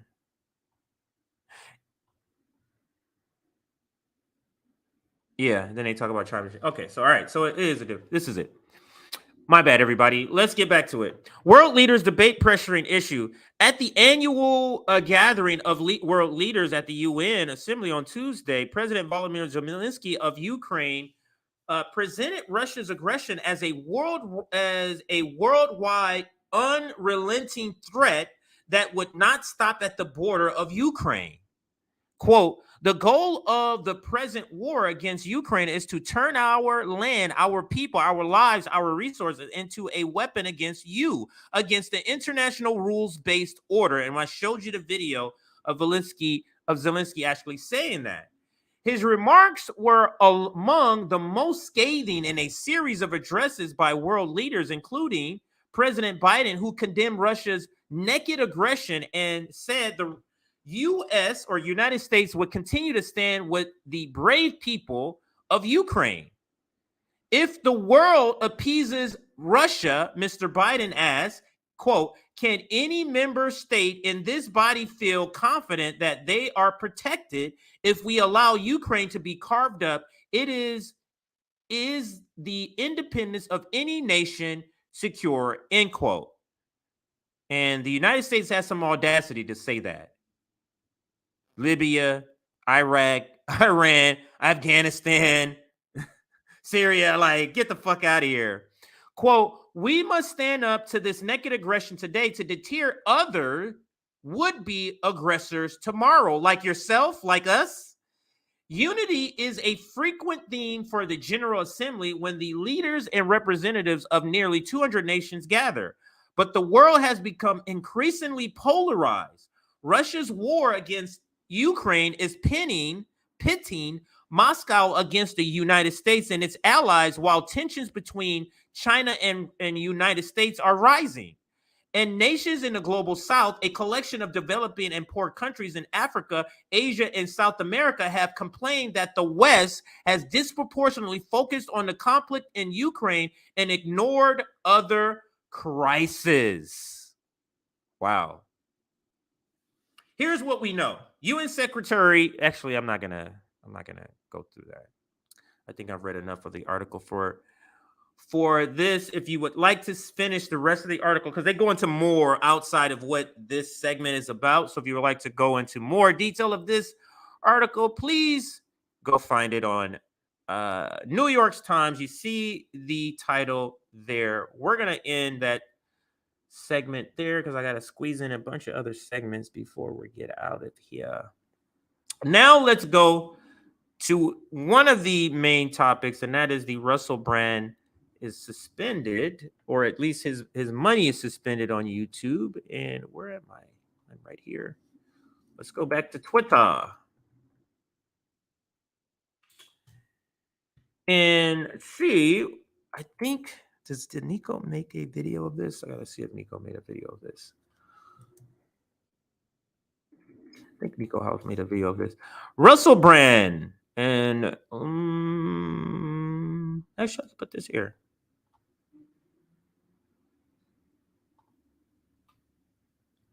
Let's put this up. And while that's up, I am going to search in the background. See if Nico House has. I think he did something on this. Of his videos. If he has one on this, I do want to use it just to sum up. This is, he did one on, what is it? No, it doesn't look like he has one. He did one on he did do one on Russell Brand allegation, so I guess I can include that. So let's include that in this segment. Yeah, I guess I can include this in a segment. But let's get started with the next segment. But first, let's check out our analytics here for the show. Shoot. Let's see where we're at with our likes. Let's see where we're at with our viewership. And then I'll shout out a couple of things and let's continue here. So 342 likes, much appreciated. Very, very close to our target of 375. And we've had 1,200 people come through at some point and watch us. So thank you for all those 1,270 people to be exact. We've gotten up to 400, I think 25 concurrent people watching was the peak. So I'll put those numbers up here. Couple more things. Best way to support us is through Patreon. Become a Patreon member. Scrolling right there at the bottom, lowest tier I believe you can create is $2 a month, but we have other tiers, and I think each tier is named after one of us. Each member has a tier. That's how it was set up, I believe, unless it was recently changed. I believe that is how it's set up. But Patreon is the best way to support us. Here is our email, and here is our website. You can go to our website to check out our merchandise. On our next break, I'll bring up our merchandise for you to go check out. But now let's get back to the story at hand, and that is the main story today. Let me bring it up, and that is YouTube suspends Russell Brand's money. They demonetize his account, and Aaron, you can start the clip here. YouTube suspends Russell Brand from making money off his channel. And it's off of the allegation that has recently dropped. Now, these are allegations that are not proven. Again, they just dropped, but they've decided even off the allegations to make this decision. I'll read the subtext. YouTube has blocked Russell Brand from making money off his platform, and the BBC pulled some of his shows from his online streaming service. Now, let's go to a couple of receipts for this. Let's put this in the Russell Brand thing. We're going to go to a couple of receipts here for this. And let's see. Russell, a lot of people have been chiming in on this. YouTube. So I will probably show a bunch of receipts. And let's see here. Actually, let's do that. Let's show some receipts here.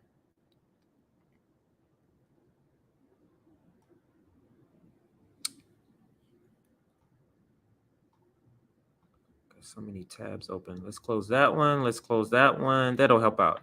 All right, so let's get to some other receipts. Sorry for the delay. We're going to bring up this AP article and read a little bit of details just to get the background of the story. But in the meanwhile, a couple of things from Nico House. Another headline, breaking: YouTube has completely demonetized Russell Brand. YouTube suspends Russell Brand for making money off of his channel. The suspension comes following the publication of RAPE allegations and sexual assault allegations against the British star, who has developed into a wellness and conspiracy influencer. That's what they call him. That's the phrasing they give him. And let's refresh this and then show the video. So let's give a little background of the allegation so that we're now able to talk about this with better context about why YouTube has done this. So this is also Nico House. So let's listen to his video about the allegations, and then we'll get a little more into what YouTube has done with the article. So Russell Brand has come under some pretty serious accusations claiming that he's been guilty of sexual assault and sexual misconduct. Now, I'm not here to render a guilty or innocent verdict for Russell Brand because I don't know Russell Brand's past. And he himself has admitted personally in his book to some of his problematic behaviors towards women. And it's important to remember that Russell Brand has categorically denied any alleged illegal behavior regarding sexual relationships with women. But I must say, I do find it interesting that a man who has over 1 billion views and 6.6 million followers on YouTube alone, and a man who got these billions of views and millions of followers specifically by going after the mainstream media and challenging their credibility on the most prominent issues of today. That same man had an investigation done into his past life by the mainstream media, the same mainstream media he's constantly criticizing. And you already have many mainstream publications that are jumping on the bandwagon and talking about these allegations as if they're 100% true, in addition to engaging in ad hominem attacks on Russell Brand. And I'm just confused because the same liberal publications that are saying we should call into question the legitimacy of Brand's political opinions had none of this energy for Biden, who was credibly accused by Tara Reid and multiple other women while he was running for president. Because according to the mainstream media, because of the allegations against Russell Brand, he should be persona non grata and no one should watch him, no one should listen to him, and he shouldn't be considered valid. But those same people didn't feel that the allegations, the credible allegations against Biden, didn't disqualify him as president. And those same mainstream media talking heads and journalists didn't go out of their way to start a counter investigation in order to smear the accusers of Joe Biden. So like I said, I'm not here to tell you whether or not Russell Brand is guilty or innocent. I have zero idea if he's guilty or innocent. But what I do know is this. If Russell Brand was guilty but playing ball for the establishment, this wouldn't even be a story. And we also know because of history that even if Brand is innocent, they will speak as if he is guilty because he is speaking out against the establishment. But what's even more disturbing is the fact that the mainstream will only take allegations from women seriously if they're being levied against somebody that the establishment doesn't like. But if you play ball for the establishment, even if they have photos of your sexual misconduct, you might end up being president one day. Love these little clips. A way of getting the information, information directly to you in a short form. But let's bring up the article now, the AP article.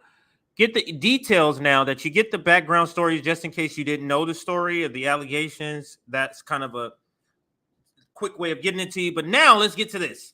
YouTube suspends Russell Brand from making money off of streaming sites after sex assault claims.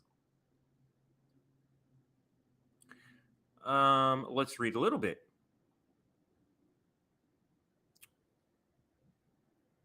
Let's see if I can make this a little bit bigger. Let me see what it looks like on the screen over here. On the TV screen. Okay, doesn't look bad. All right, so let's start here. YouTube said Tuesday, that's today, that Russell Brand will no longer make money from the video streaming site after several women made allegations of sexual assault against the comedian turned influencer. The BBC removed some of Brand's material from its streaming archive, joining a growing list of organizations distancing themselves from the performer who denies sexual assault and has not been charged with any criminal offenses. That has nothing to do with YouTube. They'll take you down regardless. Is this a pop-up? What the fuck? Oh, okay. Like, what the fuck is this?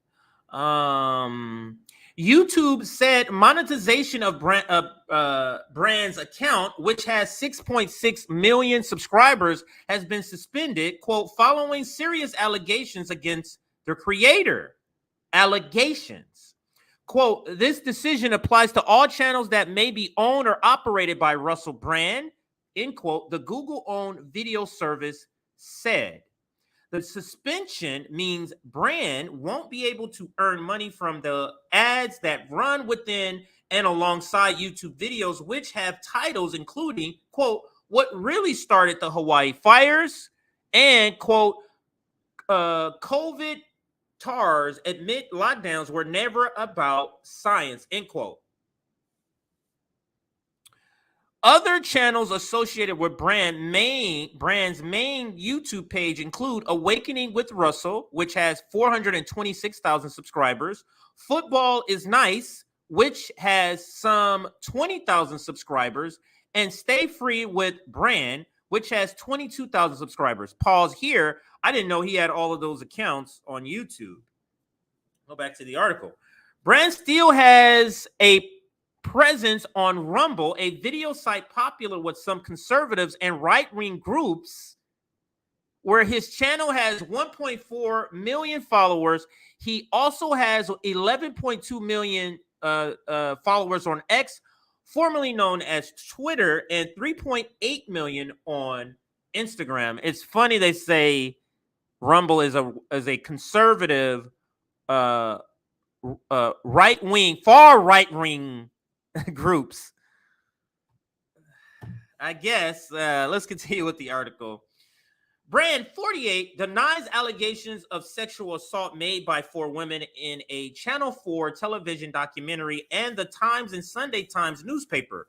The accusers, who have not been named, include one who have said she was sexually assaulted during a relationship with him when she was 16. Another woman says Brand RAPED'd her in Los Angeles in 2012. The 4 allegations date between 2016 and 2006 and 2013. London's Metropolis Police Force said that since those claims were made public, it has received a report of a separate sexual assault dating from 2003. All right, so this is the details of what's going on. Now we're going to go to Twitter and get some reaction here. A lot of people chiming in on this story.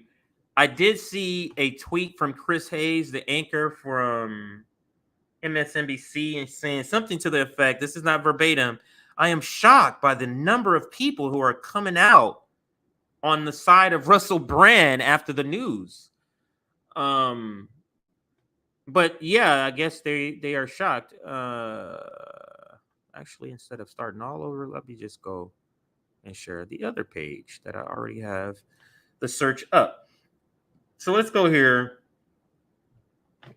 Russell Brand, YouTube, I just searched, and let's see what comes up. Here is Max Blumenthal, friend of the show, friend of network. He's been on many times. I joined Russell on 9/11 to discuss the financial censorship of anti-establishment voices by Silicon Valley social media and crowdfunding companies. This was one of Brand's last show before YouTube demonetized his channel following the tabloid publication of sexual abuse allegations. YouTube, wow, I didn't know. Max, for all of this. YouTube has justified its move on the basis of its vague creator responsibility policy, which forbids real-world harm to YouTube users, employees, and ecosystems. The Google-owned company Move will inevitably harden the perception that Brand is the target of a coordinated hit, and should raise questions about the influence of state actors on the company's decision. YouTube threatened the gray zone with a strike following our live stream about British journalist Paul Manson's collaboration with the Ukraine security state. The stream was permanently deleted. As Jonathan Cook has pointed out, Brand's antics were no secret in Hollywood, but only became an issue after he rehabilitated himself and emerged as one of the world's most prolific critics of corporate media. And unsettling as some of the allegations against Brand might seem, he has not yet been convicted of anything in court. He has denied the charges and has not clearly violated YouTube's terms of service through any of his online content. But a jury of faceless corporate functionaries have nonetheless found him guilty in the privatized, politically co-opted space that serves as our digital commons and punished with the financial sanctions, as what happened to Max Blumenthal with was it GoFundMe? Yeah, I think it was GoFundMe. Let's play a little bit of this exchange that he's talking about when he was on Russell's show. This is about censorship in Silicon Valley. Let's listen. He's joining us now. Max, hello, mate. Thanks for coming on. Great to see you. How you Thanks. doing? Yeah, you know, man, we're operating in a beautiful space. I'm sure you'll agree that working in this independent media space is free from consequences. It's a giddy buccaneering affair, and you never get the sense that the forces of evil are co-aligning and coalescing to, for example, shut down your GoFundMe. Can you tell us a little bit about that story, mate? Yeah, well, it's a giddy buccaneering affair for independent swashbucklers like ourselves, and our ship was targeted by apparently national security state pirates. We have no idea who they actually are because they hide behind the veneer of these supposedly private Silicon Valley based companies like GoFundMe. As you were saying before in the run up to this interview, the FBI has honeycombed its places like Facebook or Meta and Twitter with its own operatives. You even have former CIA people there. But these crowdfunding sites do the same thing, and it's poorly understood. So I'll just tell you what happened to us, and I think your audience will better understand how dangerous it is for them to work with, to try to raise money for anything remotely political when you have the national security state operating behind the scenes, telling them that they may have to sanction people if their political views go against their own objectives. So we launched a crowdfunder for 3 of our contributors. You've had one of them on, named Kit Clarenberg. 3 of our most dedicated contributors to provide them with long-term positions. And so for our audience, it was a chance to just support independent media that they like. We went through GoFundMe. People are now calling me naive. And the GoFundMe was failing to transfer the money. We had raised about $90,000 in 3 weeks. And I went over to GoFundMe's forum to ask them what happened to the money. And it took a while. And I finally received a message from a trust and safety officer only named Sabrina. I had no idea who she was. And she's very, very, very suspicious, but we don't want to leave the segment off on a tangent. We have covered this GoFundMe story and Grayzone story, how they confiscated the money from Grayzone. We have talked about this, but look at what we're seeing here more broadly. You see what's happening to people like Russell Brand. And that's to say that the allegations could be true. Let's say the allegations are true. They're bringing him up now because of the work he's doing. Let's say the allegations are not true or some sort of smear campaign. They're bringing it up because of the work he's doing against the ruling class. And they're not playing. You see what they do to the Grayzone because of the work that the Grayzone does. Just terrible. But I think I'm going to end it. Actually, no. Yeah, I think I'm going to end it there. I don't want to go too far. I still want to get in a couple of more stories here. Let's go. Let me see if one more reaction. Let me see if there's any other reaction here. Sabby will be covering it tonight. There goes Sabby. And then that's what I'm doing now. And this is more reporting. It says, regardless of where you stand or what you believe about Russell Brand, this sets the precedent that any private entity. This is a good comment. Let's read this one. And we'll end here with this comment. Regardless of where you stand or what you believe about Russell Brand, this sets the precedent that any private entity, YouTube in this case, can demonetize anyone at the mere appearance or accusation of impropriety, turning the concept of due process entirely on its head. No longer must somebody violate the terms of service. No longer must those violations occur on the platform where the demonetization is to take place.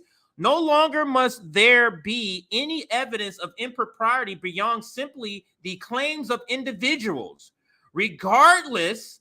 Let me pause here. What the reason they make the threshold so low is because he's speaking against the powers that be. That's when they make the threshold to prove something very, very low. Any reason to get him off the platform, in other words.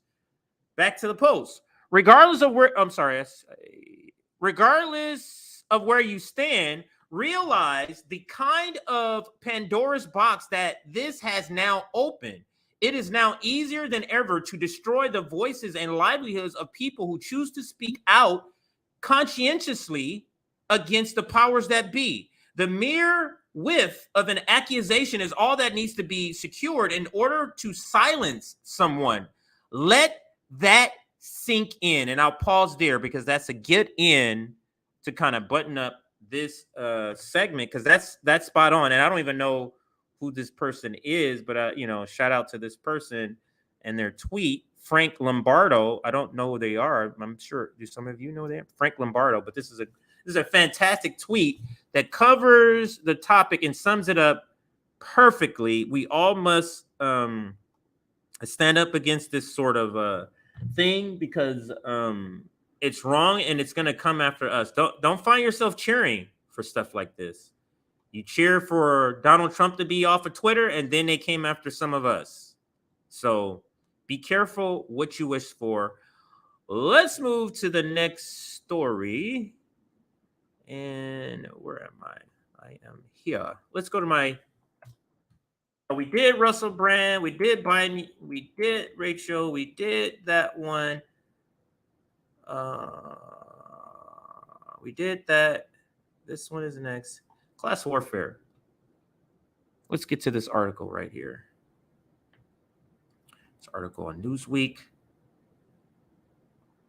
And let's share something else, because I will be getting out of here by 1 o'clock. That's when I pick up my little one from preschool, whatever one it is when they're very young, the first one. Okay, so we're going to be delving into this article. This is a fantastic, at least title, but no, it's good.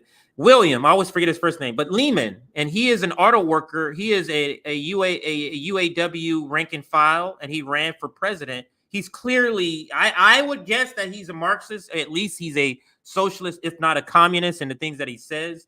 And like this, the title of this is class warfare. So we're going to cover this article in our next segment. Let me get a good banner up here. And because it's true what he says here, this is class warfare.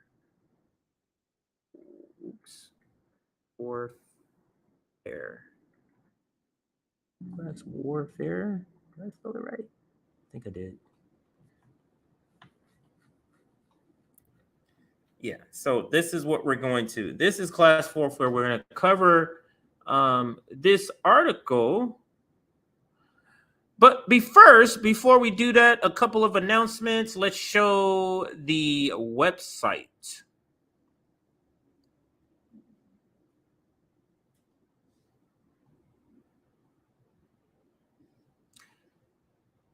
Did I click it? I clicked it. Okay, let's try it again. There we go. There is the URL to our website scrolling at the bottom there. And now let me show you our website. Make sure you check it out.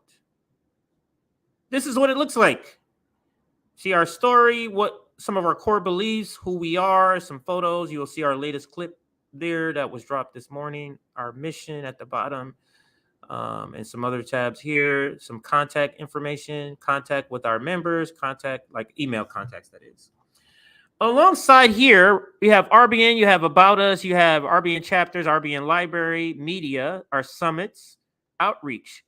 You click on merchandise, and that's right here, far right, first tab. When you click on merchandise, you will be taken to our merchandise store, which is here. And you can see we have everything from mugs, got gift cards you can get, got tote bags, and then it gets into the clothing here, t-shirts. Now let's show a different, I've been showing a different sort of logo or image each time. Let's go to another one that I haven't showed yet. So let's go to this one and we'll do some different colors here. Let's go to this. Democrats, what does this one say? Democrats and Republicans can kiss my ass. You can get it in white here. You can get it in, what is this? Navy. You can get it in black. You can get it in gray. So any of these colors you can get. Check out our, and then if you want to get a close-up of what it looks like, there's an image in here. Democrats and Republicans can kiss my ass, man. So great. Love this. But anyway, thank you,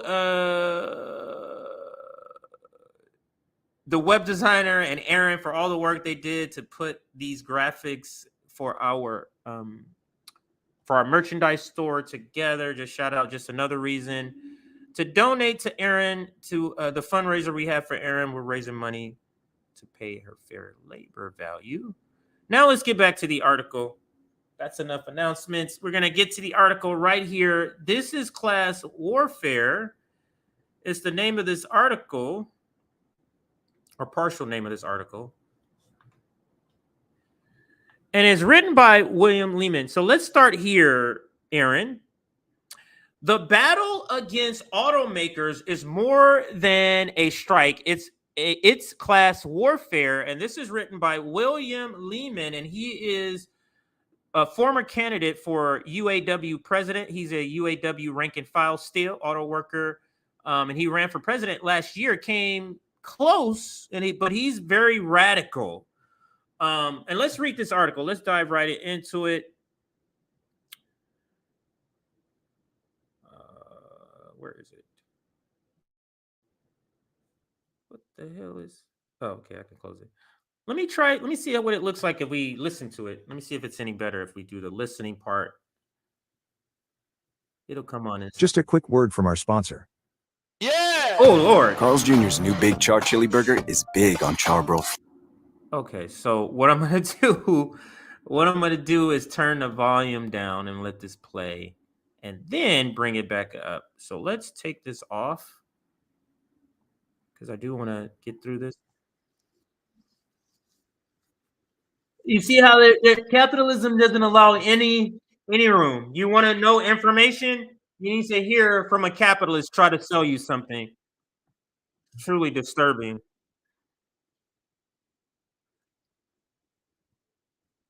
All right. Almost done.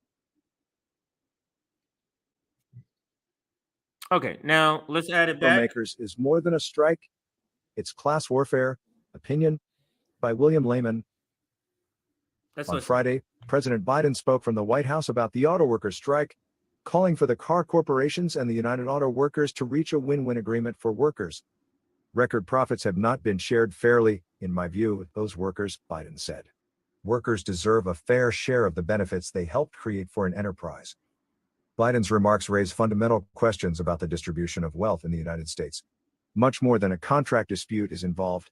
Workers' wages at... I think I want to read it. It feels better when I read. So let's do this again. It feels more personal when I read it. So let's start over here. On Friday, President Biden spoke from the White House about the auto worker strike, calling for the car corporation and the United Auto Workers to reach a win-win agreement for workers. That's not possible. Quote, record profits have not been shared fairly, in my view, with those workers, Biden said. Workers deserve a fair share of the benefits they help create for an enterprise. Now, end quote. Now, you see how vague this is? This is intentionally vague so they can co-opt like he's a labor president. Because in no way does what he's saying equals to what the workers want. Because record profits have not been shared fairly, would have just increasing it, giving them a 15% raise is fairly to Biden. You get what I'm saying? So don't assume, and make sure you tell your friends and family that this guy is not the first or the best labor president. That is a fucking joke. You can't break a strike and be called that. Biden's remarks raised fundamental questions about the distribution of wealth in the United States, much more than a contract dispute. Workers' wages at Ford, General Motors, and Stellantis have declined dramatically over the past 50 years. In 1973, auto workers received an average hourly wage of $5.54 an hour, more than $38 an hour in today's dollars. Did you hear that? 1973, workers were being paid $5.54. That is the equivalent of $38 an hour in today's dollars.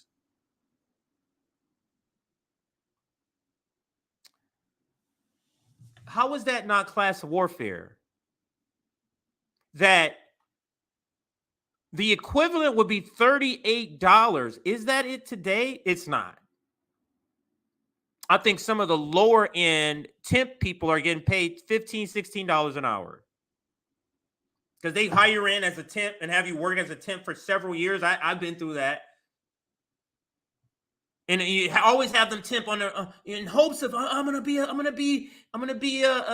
official worker eventually. So I'll just stay here and keep my head down and live with this exploitation in hopes of a better future. And they know that's what workers are doing when they keep these low-paying jobs.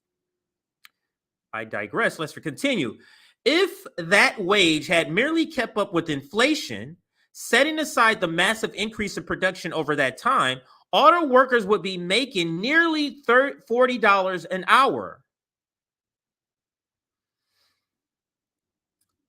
William goes on in an article to say, but today's temporary workers at GM start at $16.67 and top out at $20. You see how they're saving money? Now think about that. Today's wages would be $38.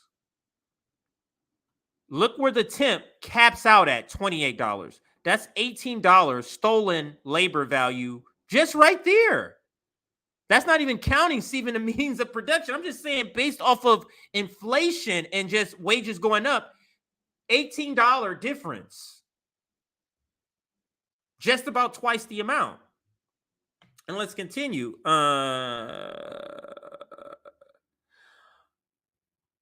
I read that part? It feels like I read that part.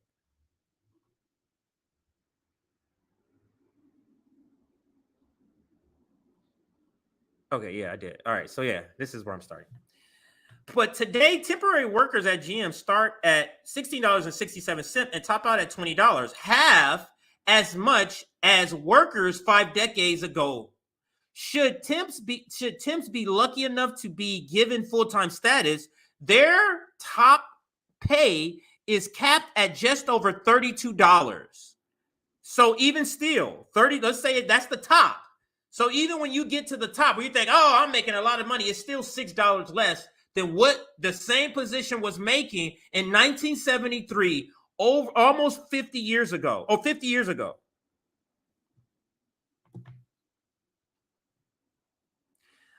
Another comparison.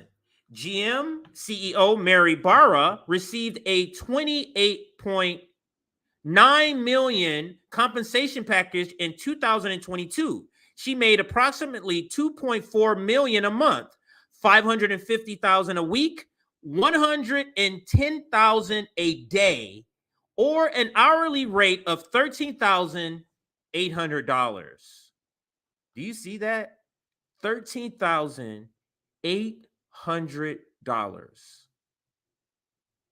That is absurd. But when they want, $45 an hour, you want to scream that the world's about to collapse.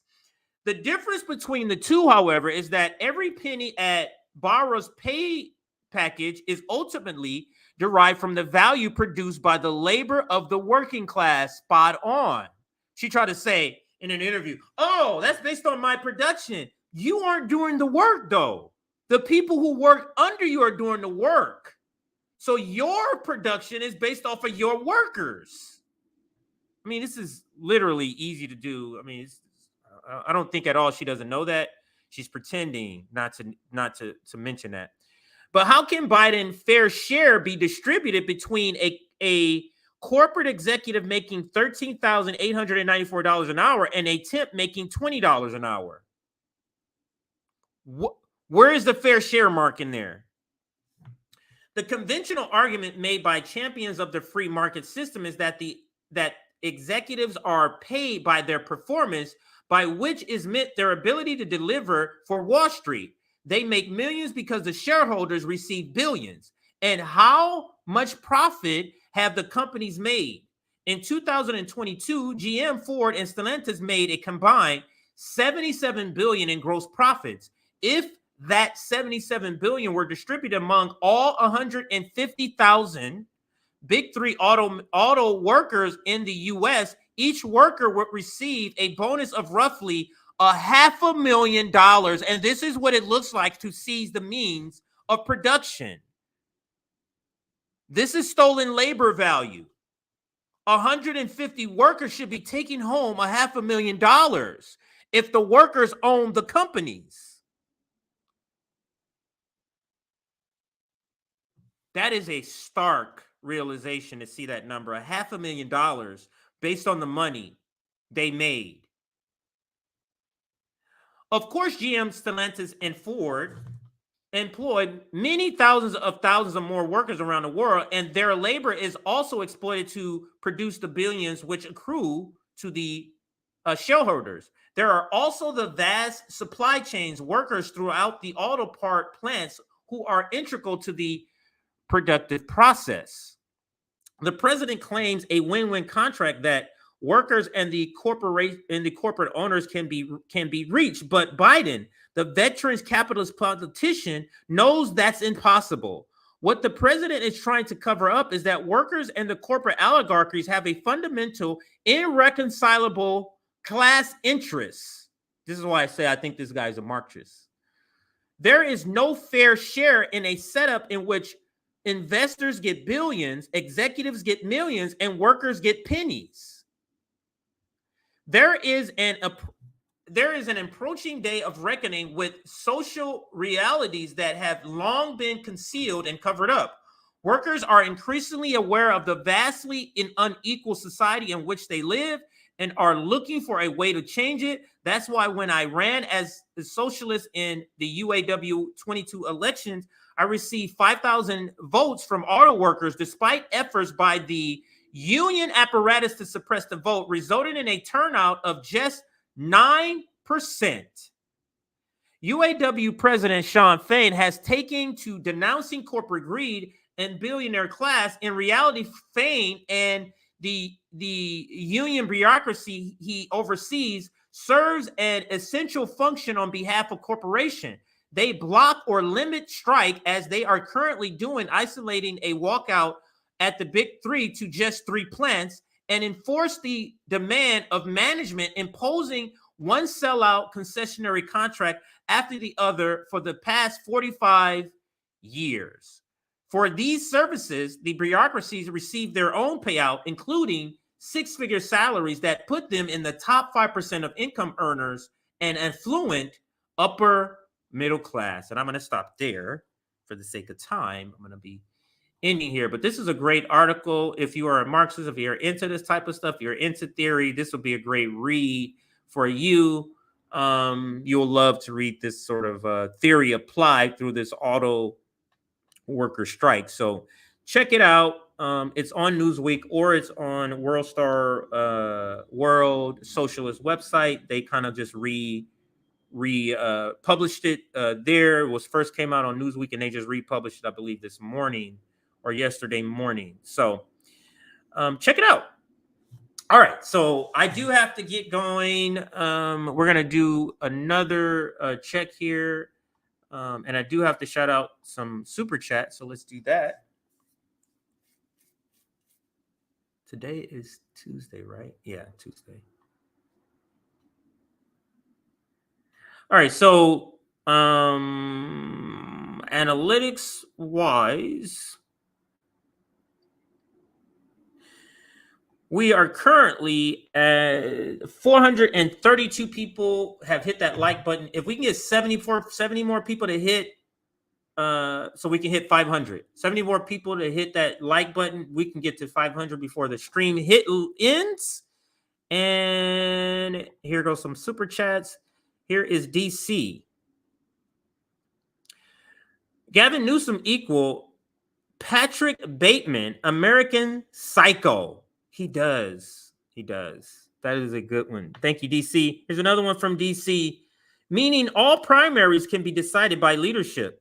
And you're referring to the Debbie Wasserman clip where she was trying to, this is an old clip, an oldie but goodie, but trying to explain super delegates. And she basically said super delegates is to keep activist candidates from winning, to subvert democracy. Because if the activist candidate is winning, if the people want them, the super delegates can come in and say, oh, no, that's not happening.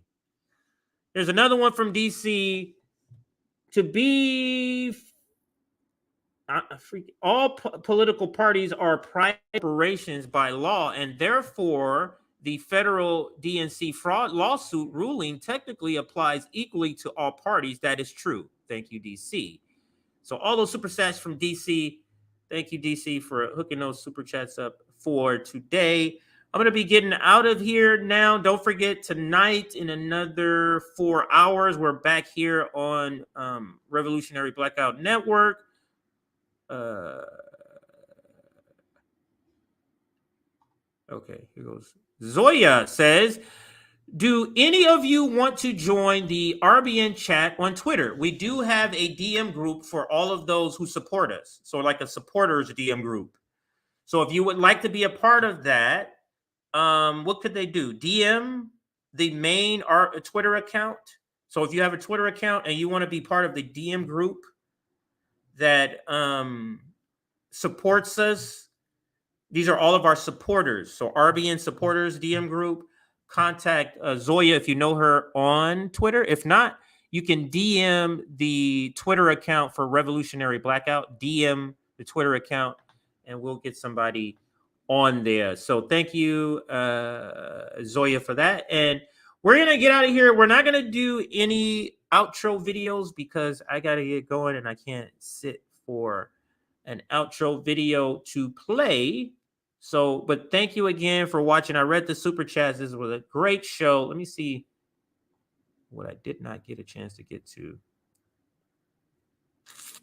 Is there any articles I didn't get to? The battle, NATO.